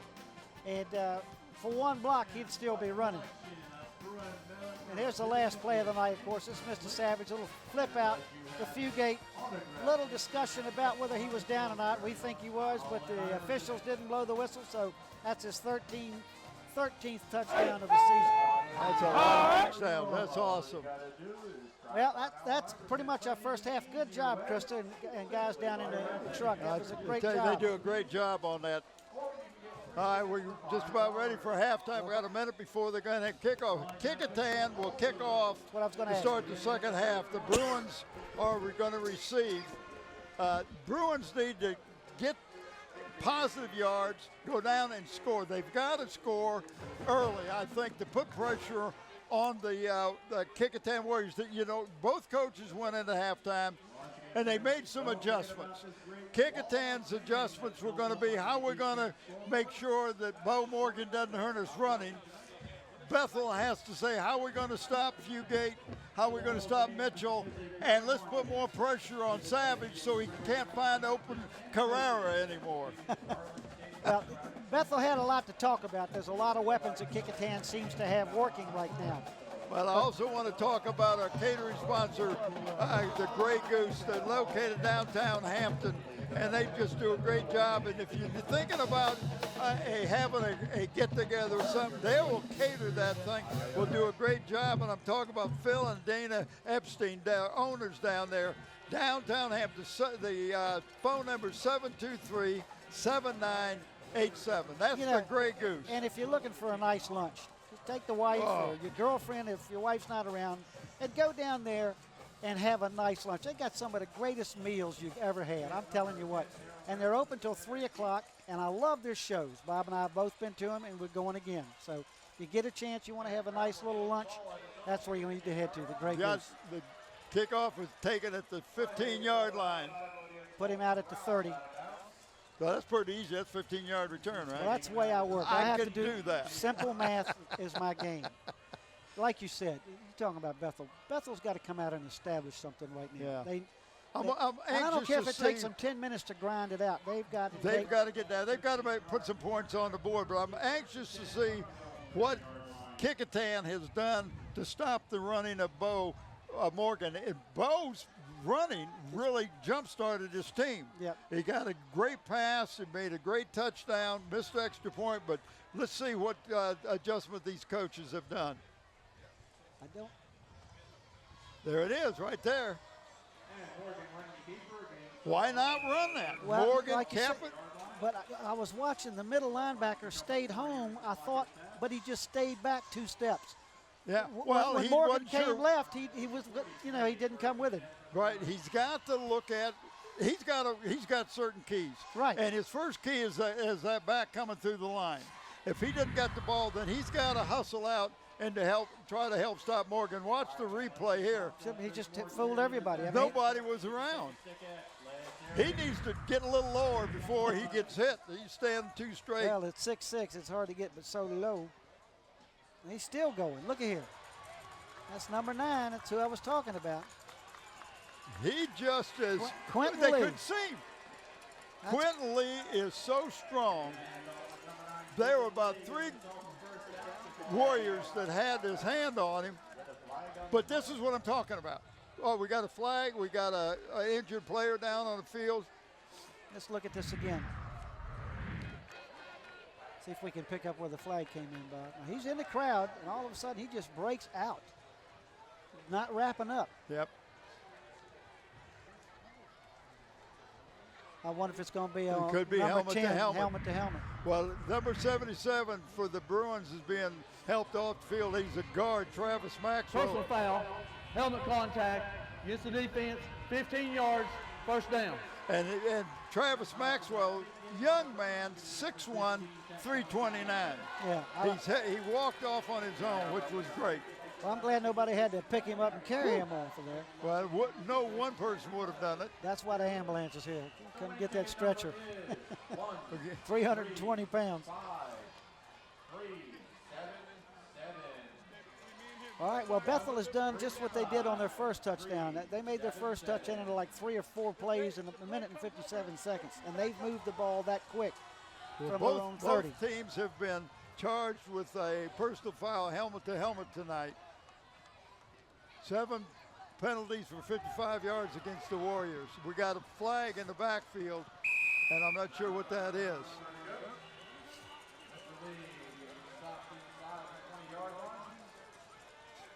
Personal foul against the Warriors is a preliminary signal. Okay, hitting the quarterback. And that was number 3 for the Bruins that got the pass that time. That takes them up to 70 yards. Desmond Danny. Personal foul, helmet contact to the defense, half the distance, first down. That makes it 64 yards in penalties and 8 penalties for Kecoughtan so far. Well, that was Desmond Denny who got that pass. And now the Bruins are in great position to score. It's 1st and 10, or 1st and 9. Well, 1st and goal. Yeah. Well, no, it's, yeah, it is. Number 22 for the Bruins got the ball that time. You just have to admire. I mean, they had him around the waist at the 11, and he drugged 3 yards, Bob. Yeah, that was DeAndre Gillis, who went to the right side, and they grabbed him, but they're not wrapping up the legs, and he picked up a couple yards that time. There's a good shot on the sidelines of the injured player. He appeared to be looking at his forearm there. Yeah, I thought it was his ankle at first, but appeared to be looking at his right forearm a little bit. All right, here we come. 2nd down and about 7 or 8 for a touchdown. Goal to go.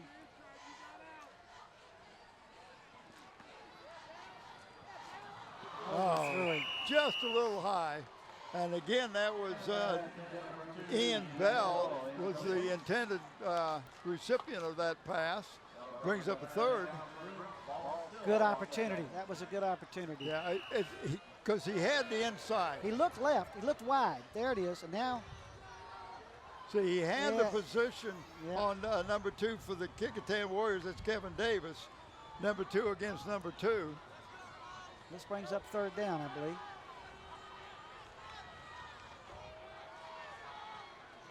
Direct snap, and there goes Bo with the ball. He could score.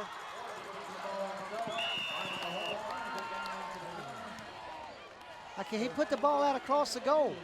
Well, he said he didn't. Well, I'm telling you. He blew that. He's looking at the man and not looking at the ball. I don't know if in high school is that. No, the ball crosses the goal line as a touchdown. That's what I thought. But you watch him reach out here if they got this replay.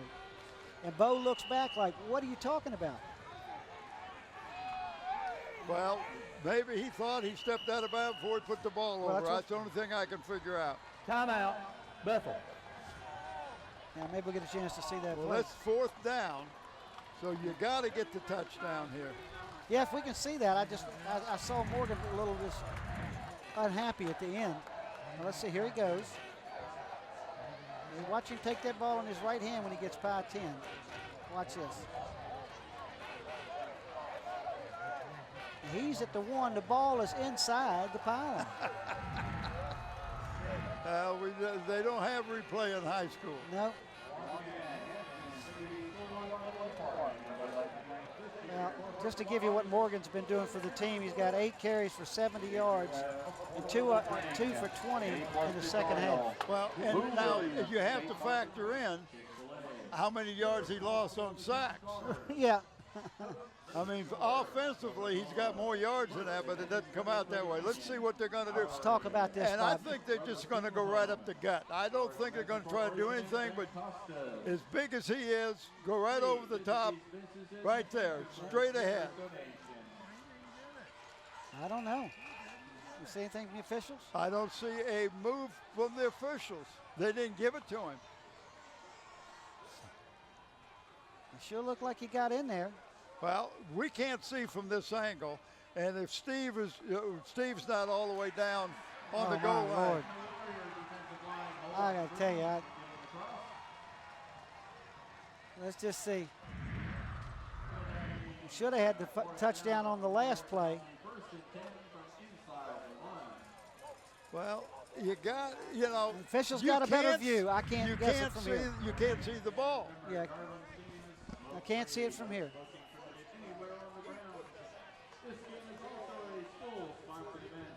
Thus, to all parts of the Rush 10 responsibility handbook are enforced. Thank you.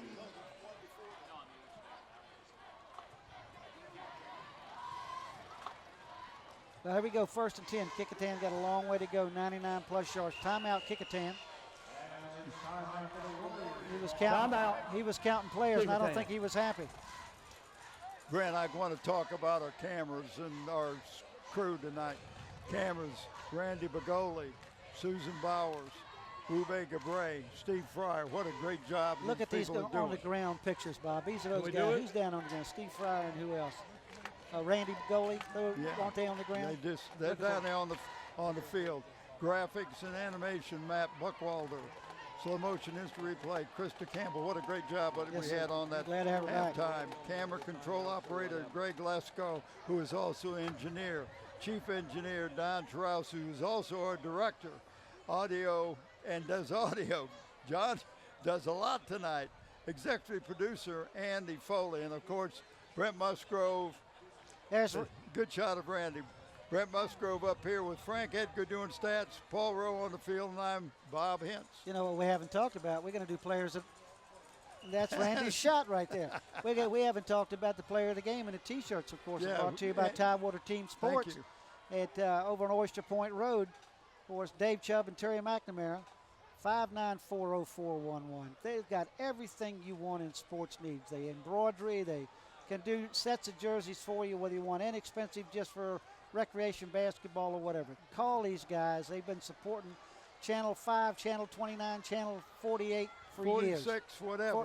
Whatever we've been, they've been there for us. And they do a great job. And thanks again, Terry and Dave. And Dave, I understand you're out of town, so I can talk about you.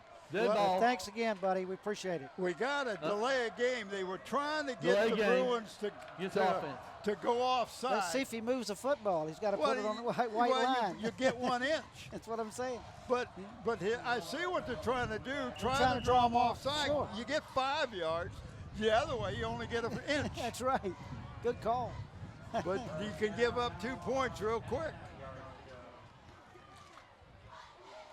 Look at here. Break it 3. Picked up out to the 10. Pick up first down. That's and that's Fugate again. Fugate. I tell you, you got a 1-2 punch of Fugate and Mitchell. That's the comedian lawyer down here. Kecoughtan now has 9 penalties for 64 yards and 1 inch. A good shot of Steve Fryer on the sideline. Well, that might be his best side. I don't know.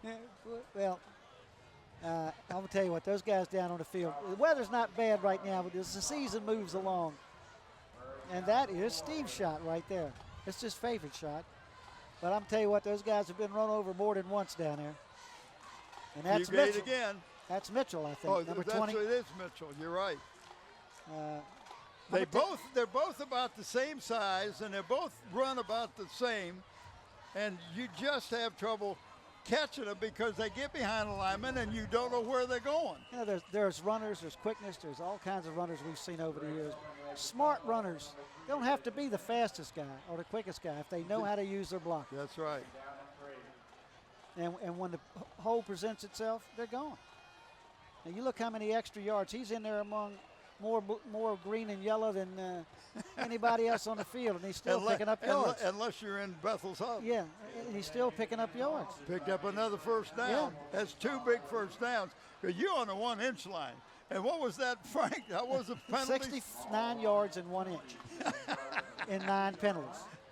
A good That shot of is, Susan up now, there. I'm not going to say how old I am, but that is the shortest penalty I've ever seen. And a smart play by Kecoughtan. If they could draw it, fine. What are you going to do there's to me if I Susan's- don't? Is that Susan's shot?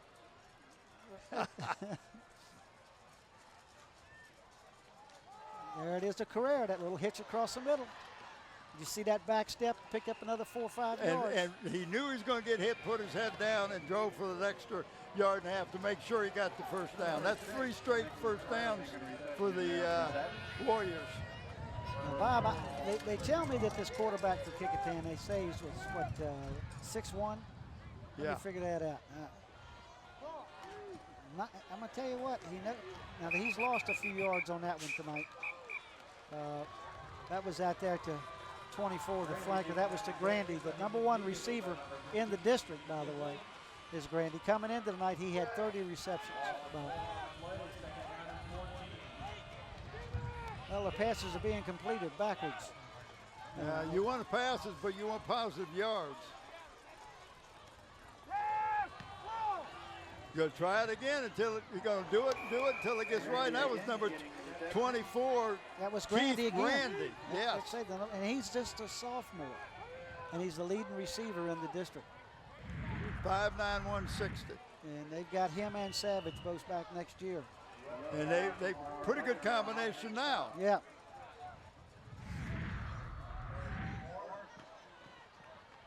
And that was one of the first times that the Warriors did not get what they wanted on the first time, but they run 2 pass plays on this bubble screen to the right and didn't pick up any yard. Now they got 4th and 1, and you're in your own end of the it's your field. own, You got to your own 43. You might want to think about bringing Chase Thomas in the punt, but no. They've got a lot of confidence in that offensive line, and they're running back. Mitchell. He's going to get too much time here if they don't do something. They're going to have to call timeout here pretty quick. What's he waiting for? Waiting for we got a timeout. Well, that was a timeout. That was a timeout waiting to call a timeout. Well, and I think that only leaves Kecoughtan with one more timeout for the game. Well, you look at the quarterback, and he's waiting. He's waiting for Savage is waiting for the call to come in, and it's not coming in, and it looks like, well, why is he waiting? Well, he's disciplined enough to know I gotta wait for the coach to tell me what we're going to run. Yeah, absolutely. I mean, Wube Gabre, my buddy. Wube, of course, means first son. I call him #1 son. Good shot there, Wube. Here comes Ube's shot right here. From high up above the Darling Stadium, looking down on the field, Ube Gabre. Hey, do we have a shot of the people in the truck? We used to do that every now and then. Just to give you how even this thing is for Kecoughtan, Fugate's 9 carries for 85 yards. Mitchell is 10 carries for 80 yards. Is that a balanced rushing attack? Yes, it is. He's got the first down and some. He picked up about 9 yards on that play. He is their bread and butter. You give me the ball, I'm going to pick up enough yards to get that first down. Yeah, well, again, we talked about smart runners. You see how he went down that line looking for the area where he can come in, make a little juke step, get the defense to commit. That's a class of 1979 from Kecoughtan High School. 1979, they're still partying. Yeah, they don't look that old, Bob. You and I look a whole lot older than that. We do? Yeah, I hate to say it. Oh, wow. Yeah. I don't want to tell you what my class is. Start with a 0. Well, I remember Alonzo Stagg when he first started coaching. And his number 57 his main for Kecoughtan pupil was a guy by the name of New Rockney. Number 57 for Kecoughtan's down on the field. All right, we've got Ray Smith down there with Paul. Come on, Paul. All right, hello, guys. How are you? I'm down here on the Bethel sideline, and behind me are a group of students who have all dressed in black tonight, and they're calling it a blackout here at the game. I've got Ray Smith, the athletic director of Bethel High School. Ray, tell us about this blackout. Well, this is our homecoming week, and it's been a great week at our school. I'm not real sure who came up with the idea, but there's been so much enthusiasm. I wish the score was a little bit better. We've got our former cheerleaders here, and it's a good night. And a lot of these kids I taught, and they're great. I hope it carries over into basketball season. Well, I hope it does too. They have been really fantastic tonight. There they are, guys. Back to you. Thanks, Paul. We go. Come back. Here we go already. That was Fugate trying to get outside. Well, he picked up a positive about 3 or 4 yards.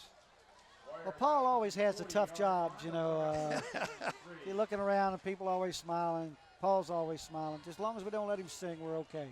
He's not a bad singer, but I don't want to build his ego up. Don't do that. Well, now Mr. Fugate has now got 12 carries for 100 yards and 3 TDs tonight. Wow. We could end up with 200-yard rushes tonight for the Kecoughtan, Warriors. For the Warriors, yeah. Nice. It's Carrera. When he decides to pass to Carrera, he's wide open.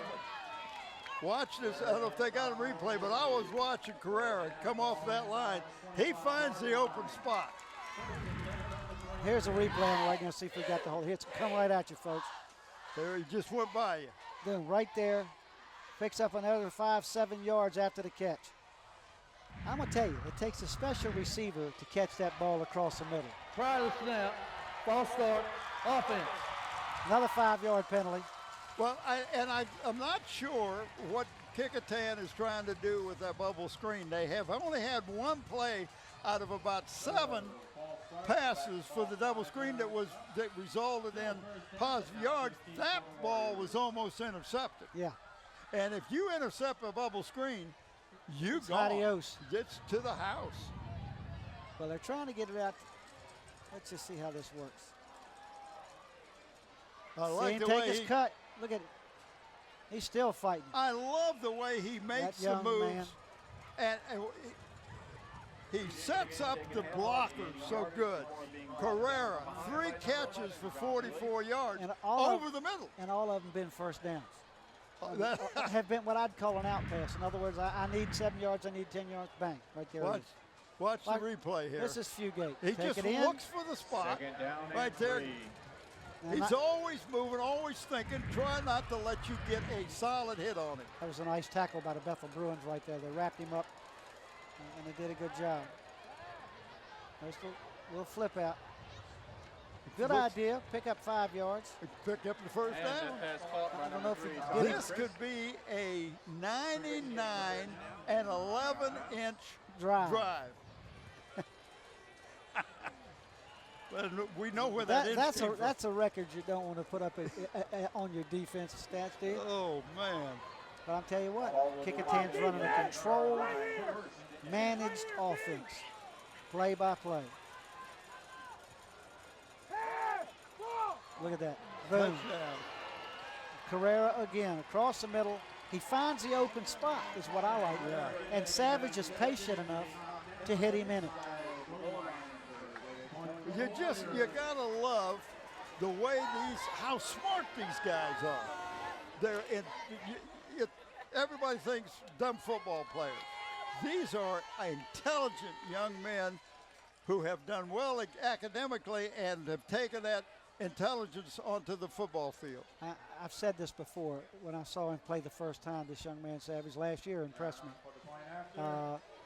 It's very nice to see what Coles has been able to get these kids to buy into, bring this talent along.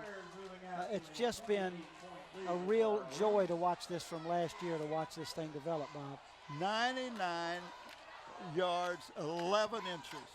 Here we come back. Here's the touchdown right here. I mean, this play's wide open. There's Carrera round up wide here, split out. Goes down, gets by his man, just looks back, and there's the ball coming to him. And he holds the ball up. I did not drop it. Yeah. Just to let you know, Mr. Savage now is 14 for 18 for 113 yards. Wow. Now that's controlled passing. I mean, 8 yards, 9 yards, 12 yards. And as our statistician extraordinaire has said, we've just witnessed the longest drive I've ever seen. As long as what I've ever seen. 12 plays, 99.8 yards, and this man is good. That's a lawyer for you right there, buddy. 96.8 yards. Took 5 minutes and 35 seconds on that drive, and now the score. And it won. There was one. It was only 1 inch, but there was only 1 4th down conversion. That's right.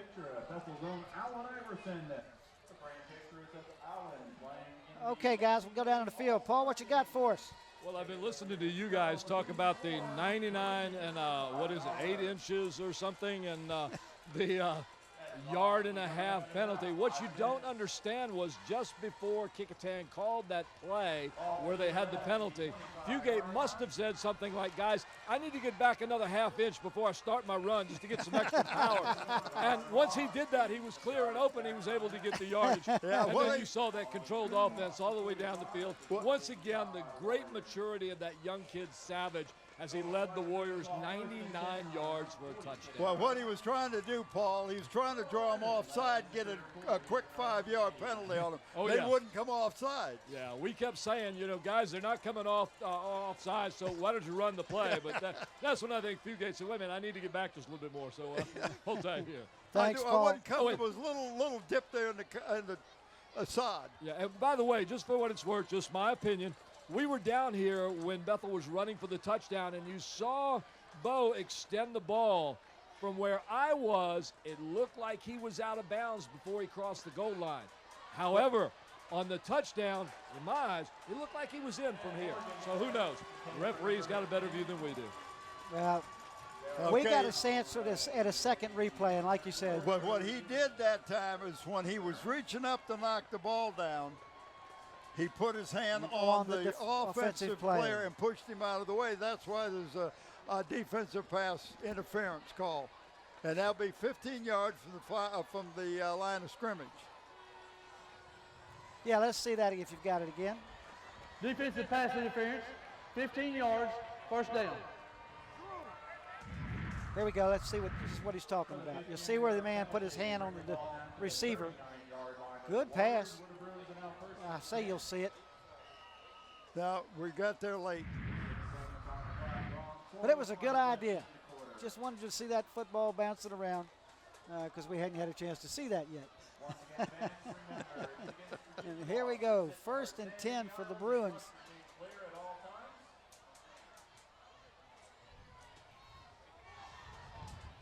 There he goes. Oh no. Fumble. And he fumbled the ball. Fumbled the ball. Well, he thought he had the chance to change directions and ran right into a defense, and Kecoughtan gets the turnover. Second turnover. They got the pass interception, and this one. This is the first fumble, right? Yeah. First fumble. Well, it'll be a turnover. Be at the 42-yard line with 3:51 left in the third quarter. Kecoughtan has scored again here in this half, and it is now 34-6. And Bethel didn't need that, but he was just trying to do anything he could to make a play, and you understand that. Well, in hindsight, he should have gone ahead and tried to pick up yardage straight ahead because the defense was going to close in on him. He just tried to make more out of it. Yeah, and you can't fault him for that. Just laid it right in there, and that's to number 24. Guess who that is? Let me tell you, that was his second choice. He was looking at the man going down to the right side of the field. He was covered, found the man across the middle. Great pass. And again, that was Grandy, and he laid it in there with such touch. This young man's got a lot of future to look to. I'm telling you.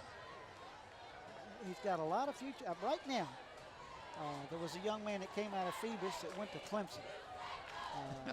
It was a good passer. But right now, as a junior, this young man is showing me every bit as much, if not more, passing potential than I remember in those days. It's awful a lot of time. Looks off defenders. He looks at receivers. Now, he went to at least 3 receivers on that pass. And see, we don't see that much in high school. No. What you see is the primary receiver, he locks on him and never, but the reason he's able to do that is because the line is protected. He's got all kinds of time set back there.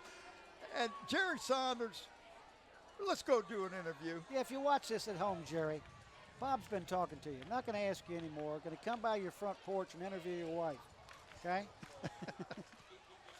All right, let's just see if Mr. Savage can keep this going. I wish I'd have shown that replay, but I love to watch the way this kid looks over the field. Looking right, stepping up, floating out. He's going to take off and run it, go out of bounds. Smart play. He didn't have the man he wanted or didn't have the time to set and throw, picked up positive yardage. Savage, 16 for 20 for 148 yards. Now, when he came into the night, he had thrown 111 times. Okay? So that's 121 plus that's 127 attempts now with 2 interceptions. I'm impressed with your addition. Well, I didn't tell you. I started counting about 5 minutes ago before I brought it up. Yes, Well, you did graduate from Hampton High School, I right? graduated. They called me and told me. But then you didn't pick up your diploma for 10 years, right? You get what? They told me I was through. I said, thank you. I'll see you. And 10 years later, they called my wife and asked if she wanted the diploma. And she said, no, he's got a pretty good job, but I'll come by and pick it up. I was looking at, looks like they're looking at the leg, and I cannot see the number of the warrior that's hurt. 6-0, Tolliver. That's Tolliver. 6-0 for Kecoughtan is Devin Olivas. It was 60? 60. Yeah, he's just a junior, 6'1", 260, if that's who it is. Look at it. I tell you what, I love that ground shot. Yeah, it is 60. Now, look at this ground shot right here, Bob, on the screen. The people will see that at home. It's just amazing to me, the clarity that this is going to be. Randy Pagola's shot. Well, you're way ahead of me. I can't keep up. Well, I know Randy's down at that end of the field. There That's you go. over because I used to be down there. That's right. But this is where I belong.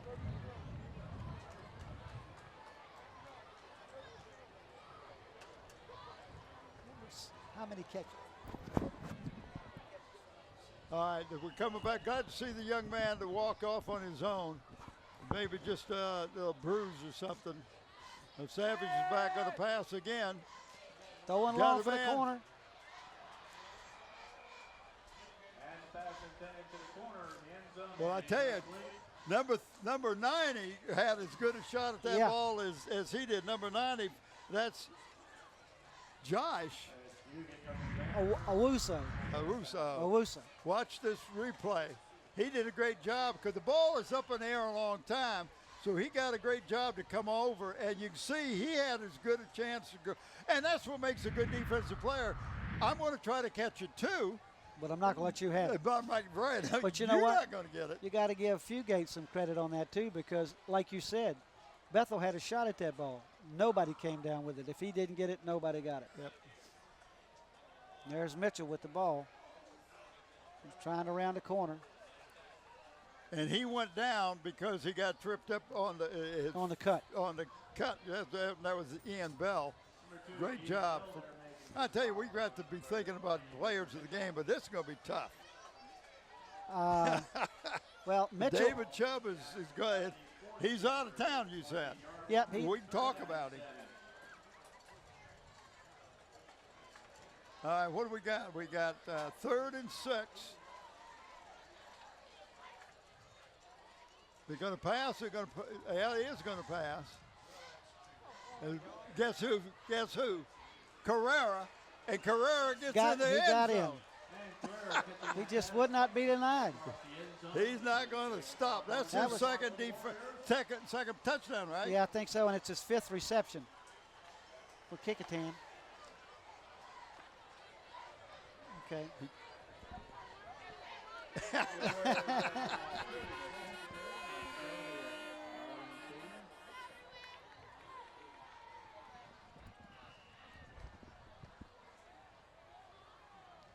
All right. After the kick, we're going to take a look. There's Mr. Chase Thomas out on the field.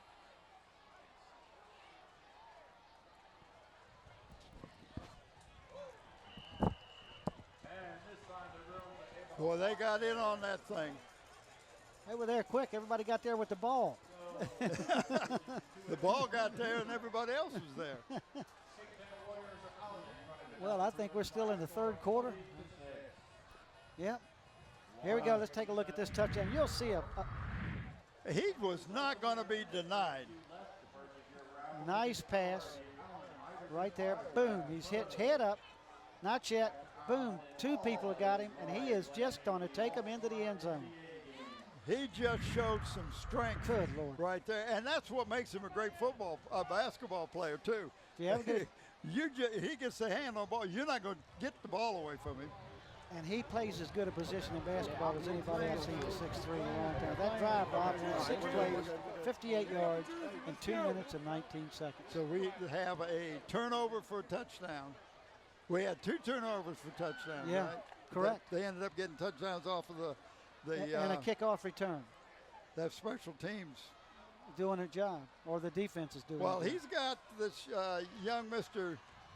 Chase Thomas just pumping the ball over. Not going to let you run it because Bethel's got some kids that's pretty good speed out Well, there. Coach has got a good game plan. He's going to put it in a place where they can get there before you can get much of a run going. Well, they made some adjustments last week on their defense because they felt like they gave too many points up to Hampton. And their defense did a great job, but the only thing that's hurting them tonight, running the ball, is Bo Morgan. Yeah, and the one long touchdown pass.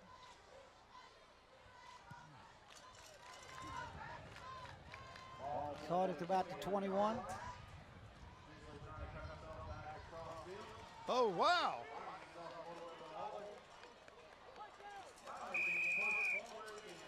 Well, folks, that's what Bob calls a scrum. Not only a scrum, but he was hit back at the 35 and ends up at the 50. Well, they're going to move him back to 49. I'd give him 50 for effort. All that effort, yeah, it ought to be a bonus. Something. I don't know how you do work that in. Boom, boom. Not yet. Still going. Still going.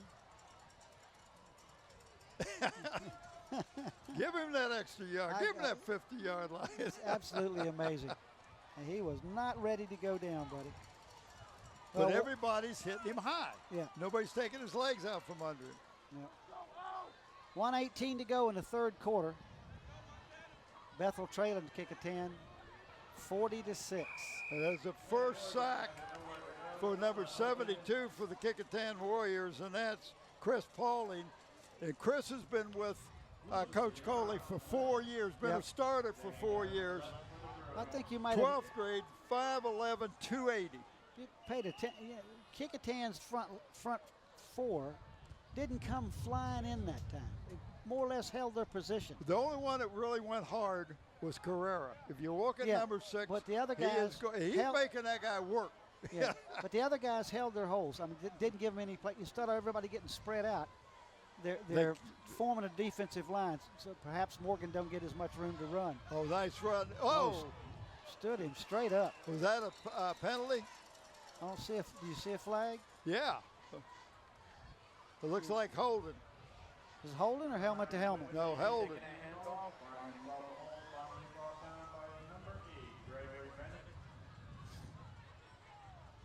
So that's from the point of the foul, which is almost at the first down marker. So it's going to be 10 yards.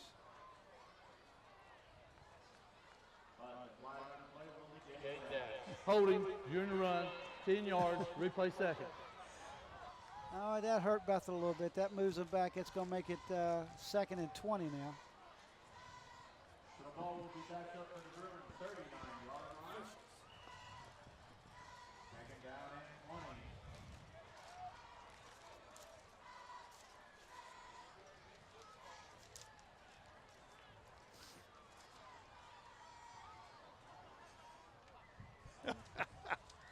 All right. He's got to put the ball in the air now. Oh, Good that was a delivery. good job coming back to the ball, Yeah. but he lost yardage. Yeah, he picked up about, well, now it's about 7. He had about Yeah. 9, but Yeah. like I say, he tried to make a play out of it. You got to do that now. You can't fault the young man No. for trying to do it, but Kecoughtan has been gang tackling all night. One guy hits him, 2 or 3 will hit him, but sometimes it doesn't make any difference because the line still pushes them. Well, Well, it's the end of the third quarter, according to the clock anyway. Yeah, that is the end of the third quarter. And why I got this thing, I'm going to talk about the Gray Goose. You and I love Gray Goose. Now, Dana has been just everything for us. downtown Hampton. They're open Monday through Saturday, 11 to 3. They serve a wide variety of delicious lunches, and the famous, of course, is the chicken salad and the Brunswick stew, which is just as tasty as you can expect. With a ham biscuit, of Oh, course. you get that ham biscuit with that, it's awesome. If you're looking to have an event catered, give them a call. Phil and Dana Epstein down there, the owners. You and I have gone down there. We've eaten lunch down there. We've gone to their specials. They've got the one going on now, the I Love Lucy murder special. And then in December, they've got the Southern Harmony, which is a spectacular three-course dinner with a show. $35, can't beat it. If you want looking for a nice evening out, that's a nice place to go. Casual atmosphere, everybody friendly. And it's a family show. It's just everybody sits down and they talk with you and they come around and you meet everybody. It's just a great place to go. If you get a chance, go catch one of their special shows. All right, fourth quarter. And they are now not allowing Mr. Morgan to make any yardage. They are getting to him now the last couple of times. You got to love the sportsmanship. They tackled him. They put a hand out to help him up. These guys know each other. Yeah. This is a cross-town rivalry, but they still know each other. Some of them went to school together at one time or another in elementary or junior high school. And they played Little League together. They played Pee-wee Port football. Warner or Pee-wee or whatever it's called. Tells you how old I am. What's that? Pee-wee football.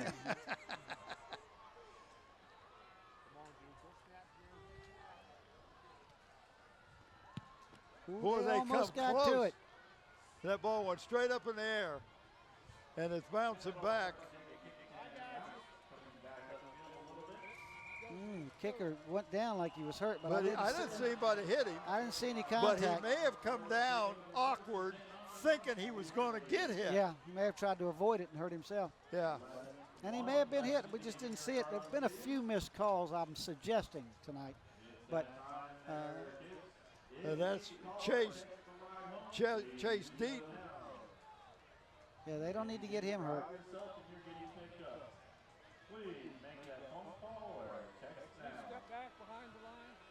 It looks like it's they're working on his. I'm not sure if it's his knee or his hip. Yeah, they're working. Oh, I think it's got a cramp. It looks like he's trying to stretch it out. I hope that's all it is. Let me tell you something, buddy. I don't know about anybody else. That's some painful stuff right there. Well, what happened? Now this is the Kecoughtan. They went together and hit each other. Let's go down to Paul. Yeah, Bob, that's what I was trying to tell you. Number 25, and I'm sorry I don't know his name. All night long, he has almost blocked every punt on the field. And tonight, just as he was getting in there, he got body slammed by one of the other Kecoughtan defenders, and they just kind of crossed each other body-wise and just, I think, knocked his breath out, and I hope nothing else is hurt. Well, that's Goldie Clinton, for your information. Goldie Clinton. Goldie Clinton. Yeah, he's playing a whale of a game on defense. He's doing a good job walking off. He's a little help, but it's good to see him be able to make it out on his own. Yeah, I think he just got the wind knocked out of him because he took a hit from one of his own teammates. But he's been in there very close to blocking the punt on every one tonight. We've been talking about that. Good point, Paul. Thank you. They had a nice crisscross, Paul, on that punt. I mean, just two guys missed it at the same time and hit each other. Well, let's see if Kecoughtan stays as meticulous as they have been. They got a new runner in, I think. Is that number 20?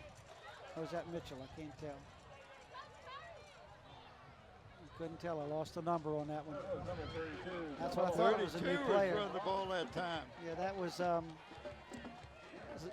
Zapelia Barnes. Barnes, yes. Yep. I'll spell Well, it. all you want to do now is Illegal formation, get the offense. 5 yards, replay down. illegal formation. Now, they haven't even gotten into a stance yet. How can that be? 6 men on line. He didn't have. You got to have 7 people on the line of Yeah, scrimmage. but they hadn't run the play yet. Well, no, that was for the play before. Oh, okay. So it goes back to the line of scrimmage, the prior line of scrimmage, and it goes back and it becomes first down again, right? Okay, I missed that completely when he threw that flag. That'd be the second thing I've missed this year. And what is this? September? October? That's the third You thing just, I've missed. you That's just, I the was going third to say thing you I've just missed. missed another one. 38-yard line. Still first down, now 15. It's number 32. Oh, boy, I'll tell you what. I'll tell you, number 32, Barnes, 11 is 5'8", 150. He's probably the youngest, the smallest kid out there on the field. No, they got somebody 5'6". No, I'm talking weight-wise. He's only 150. Yeah. Oh, I got another one. That's Face one- mask against the defense, 5 yards, replay the down. Wait a minute. Well, it's from the point of infraction. Okay. So they actually picked up about 5 yards More. more, and now it's 1st and 5. So replay first down. We're now 1st and 5 for the Warriors. Got 4, but that's good. Just not quitting. These runners are just not quitting, buddy. Well, and it's not that they're not only not quitting, but the Bruins are tackling high and not taking the legs out from under them. Well, I got to tell you, that young man's 5'6" is hard to tackle high. I mean, You mean hard to tackle low? Yeah, well, I'm just saying, there's You nothing gotta up get on high. your knees. You got to get down there to get that young man, and he's so quick. I mean, that's what I like. I mean, he is to the hole and is moving, and then when they've hit him, he's still spinning out of it. I don't think that we're going to see any passes. They need a Kecoughtan first just down. wants to run the clock. Well, look at me be wrong. What a nice route run that time. You saw the wideout number 1 go, and that's Price went to the right, and the other young man who caught that ball that time went left, and they just crisscrossed, and he opened wide up. Watch the replay, Brent. I was looking at, checking my roster. I'm getting a few names. Well, you can't see but see, the other kid just went by, and that was number 15, Chisley, who got the reception. That's what I thought. It was Mike Tiller, number 15. Oh, I'm sorry. I'm looking at the wrong roster. All right. So we got 9:28 left to go in the fourth quarter, Bob. I have to tell you, I'm quite surprised at the score I'm looking at. I am too. Here's Bethel, who knocked off undefeated, what was it, Heritage? Heritage last week, 23-20. And I just expected this to be such a tight, close game tonight when they came in. But you got to be impressed with the play calling of the Warriors. I'm not only impressed. Very consistent, very methodical. Methodical. That's the word I'm looking for. Well, I'm not only impressed with their offense, I'm impressed with their defense. I mean, look at that pass. But look at the run after. There was no blockers there. 0 blockers. And he had to pick up at least 8 to 10 more yards after the reception. And again, that's Keith Grandy, the number 1 receiver in the district. And you see why. He's smooth. He takes the ball right in stride. Look where the ball is put, though. This is just put right on the money. Might have been tipped a little bit. I don't know. Nice side step there. Another side step. There are 5 Bruins around him, and he finally goes down, but he's just so elusive.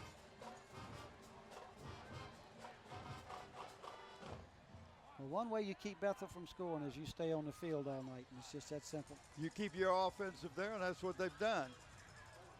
Whoa. Yeah. It looked like that might have been a horse collar, but it was not called. Yep.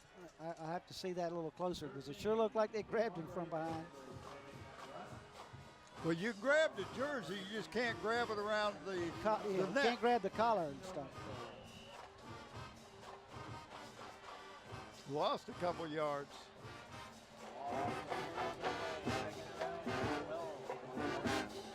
Look like a lot of happiness right there on the bench right now. I hope everything's all right. Well, Savage is now 18 for 23 for 195 yards.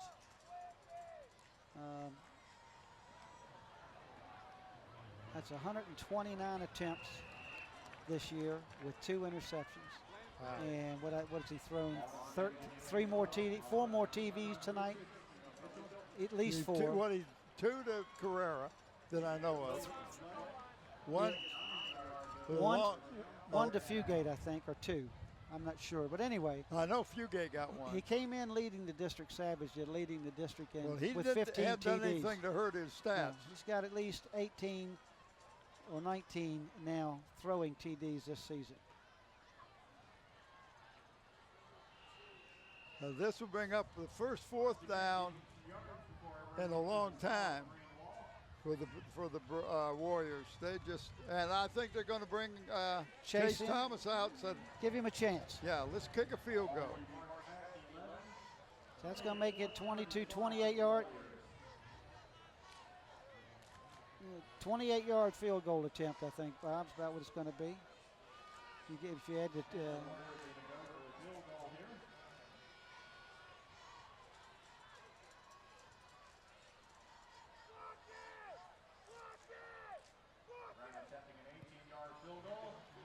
It's not 18 yards. It's 28 yards.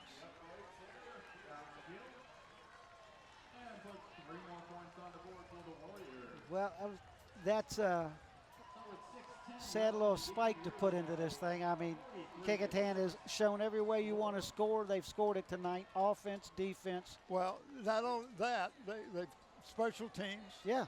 Field goal, passes, runs. Kickoff returns. I know. Interceptions. I don't know what else they could. We're getting a little feedback downstairs. This game's taking a little bit of time, but I don't understand it because Kecoughtan's completing their passes, and so the only time the clock stops is on the first downs, which I'm not even sure how many first downs they've got tonight. It's got to be up there. But it's just quite an offensive display. I don't know what else to say by Kecoughtan. And I know Bethel's just got to be, I'm going to say it, dumbfounded that Kecoughtan has been able to score at will almost. Well, but what's hurt Bethel is they turned the ball over a couple times when they were moving. They did not score down at when they were on the 1 yard line or whatever that was, 1 foot line. And that 2 of those things really hurt you.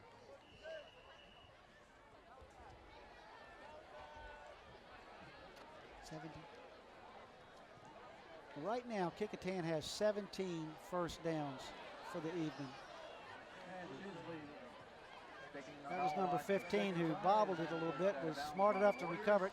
Okay, guys, as the game goes along, we got Paul back down on the field. What you got for us, Paul? Hey, guys, I've been listening to what you've been saying, and I've been down here on the Bethel side. The Kecoughtan offense has been out on the field for most of the second half.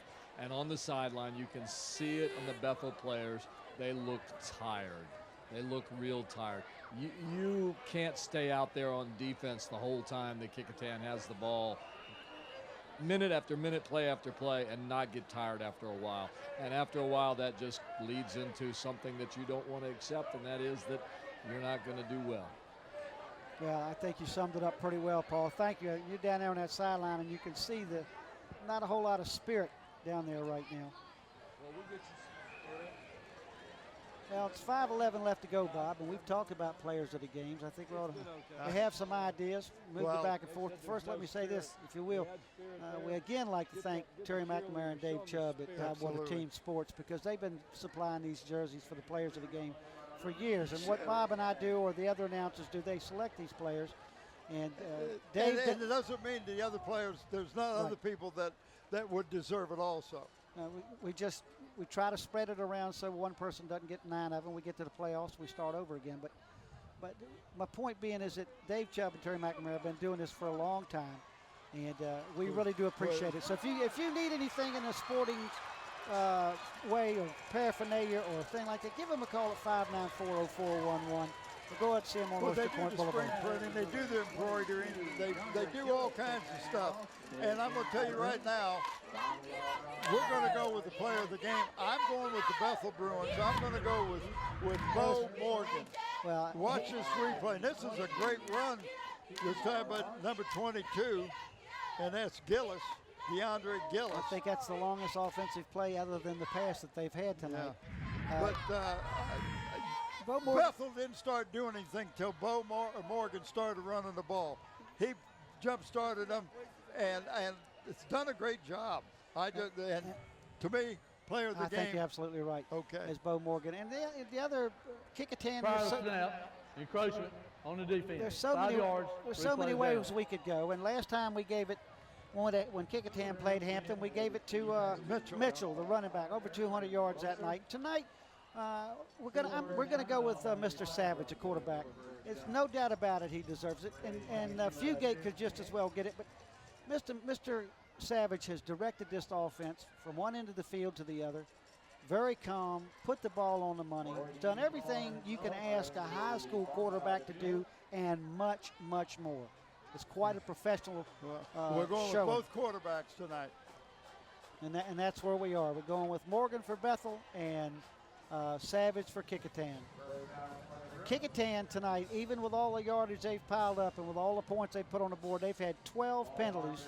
He ain't gonna let it go. For 79 yards and 1 inch, I like the way you play it. The 1 inch is there. That's what happened. And he's a lawyer. He wouldn't tell you anything but the truth. And that's the way it was. Thanks, Frank. I have to tell you, thank you and Paul both for making this easy for me. This is not usually my normal spot. That could. But I appreciate all the help you've given us, Frank, and Paul down on the field for all the information. We appreciate all the help tonight. Thank you for making this a little bit easier. That could have been a lateral.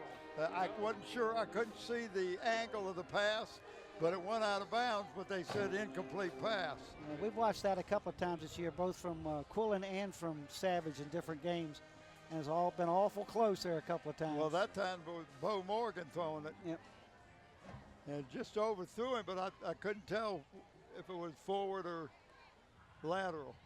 Fumble, and Kecoughtan has recovered the ball. Handed off on the handoff, they never was successful. And part of it, if you see that again, the runner was 2 steps in front, away from the quarterback. Quarterback had to reach out to put the ball in the stomach. The timing was off. Yeah, he had to reach out to put it in the stomach. And yeah, if we could see this, you'll see what I'm talking about. You see the distance between the quarterback and the running back. And he's right there in front of you. But see, he's reaching out for him. See what I'm talking about? He never got the ball. And I'm not so sure he knew it was his play because he just kept going. Well, and the center centered the ball high too that time. Yeah, which took a little bit of the timing off. Yeah. Well, closing out on the fourth quarter, Bob. I'm going to say it one more time. I am startled at the score. I'm very impressed with Kecoughtan's offense and defense. I've seen spots from Bethel that have really impressed me. I know that Coach Hooker can't be real pleased with how this went tonight. I think he's probably just as surprised as we are. Yeah. And I'm like you. I thought it was going to be a close game. Dead ball, delay game. I just never thought that it would be a 43-6 Now, I difference. just didn't see it coming. No. But you look at what Kecoughtan Warriors did. Coach Coley and his offensive staff did a great game plan. Yeah. They stuck to it, and it worked. And I think of at least 3 times they were third down, or second and third down with 27 yards or 25 yards to go, and they picked it up. They picked up the first down. That's what I'm saying. They never panicked. Never panicked. Well, here we are, Bob. Game closed out. Final score of this game, of course, is Kecoughtan Warriors 43, the Bruins 6. What an offensive display by the Kecoughtan Warriors.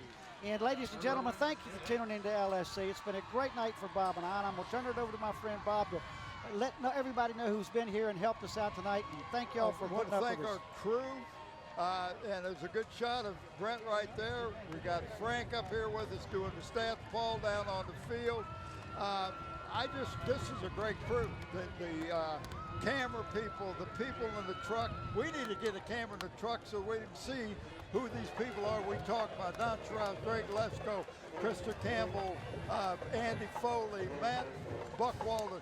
They need to see these people do a great job. They've been out here at 1 o'clock today. Since Great 1 job. o'clock so that you people can see this game.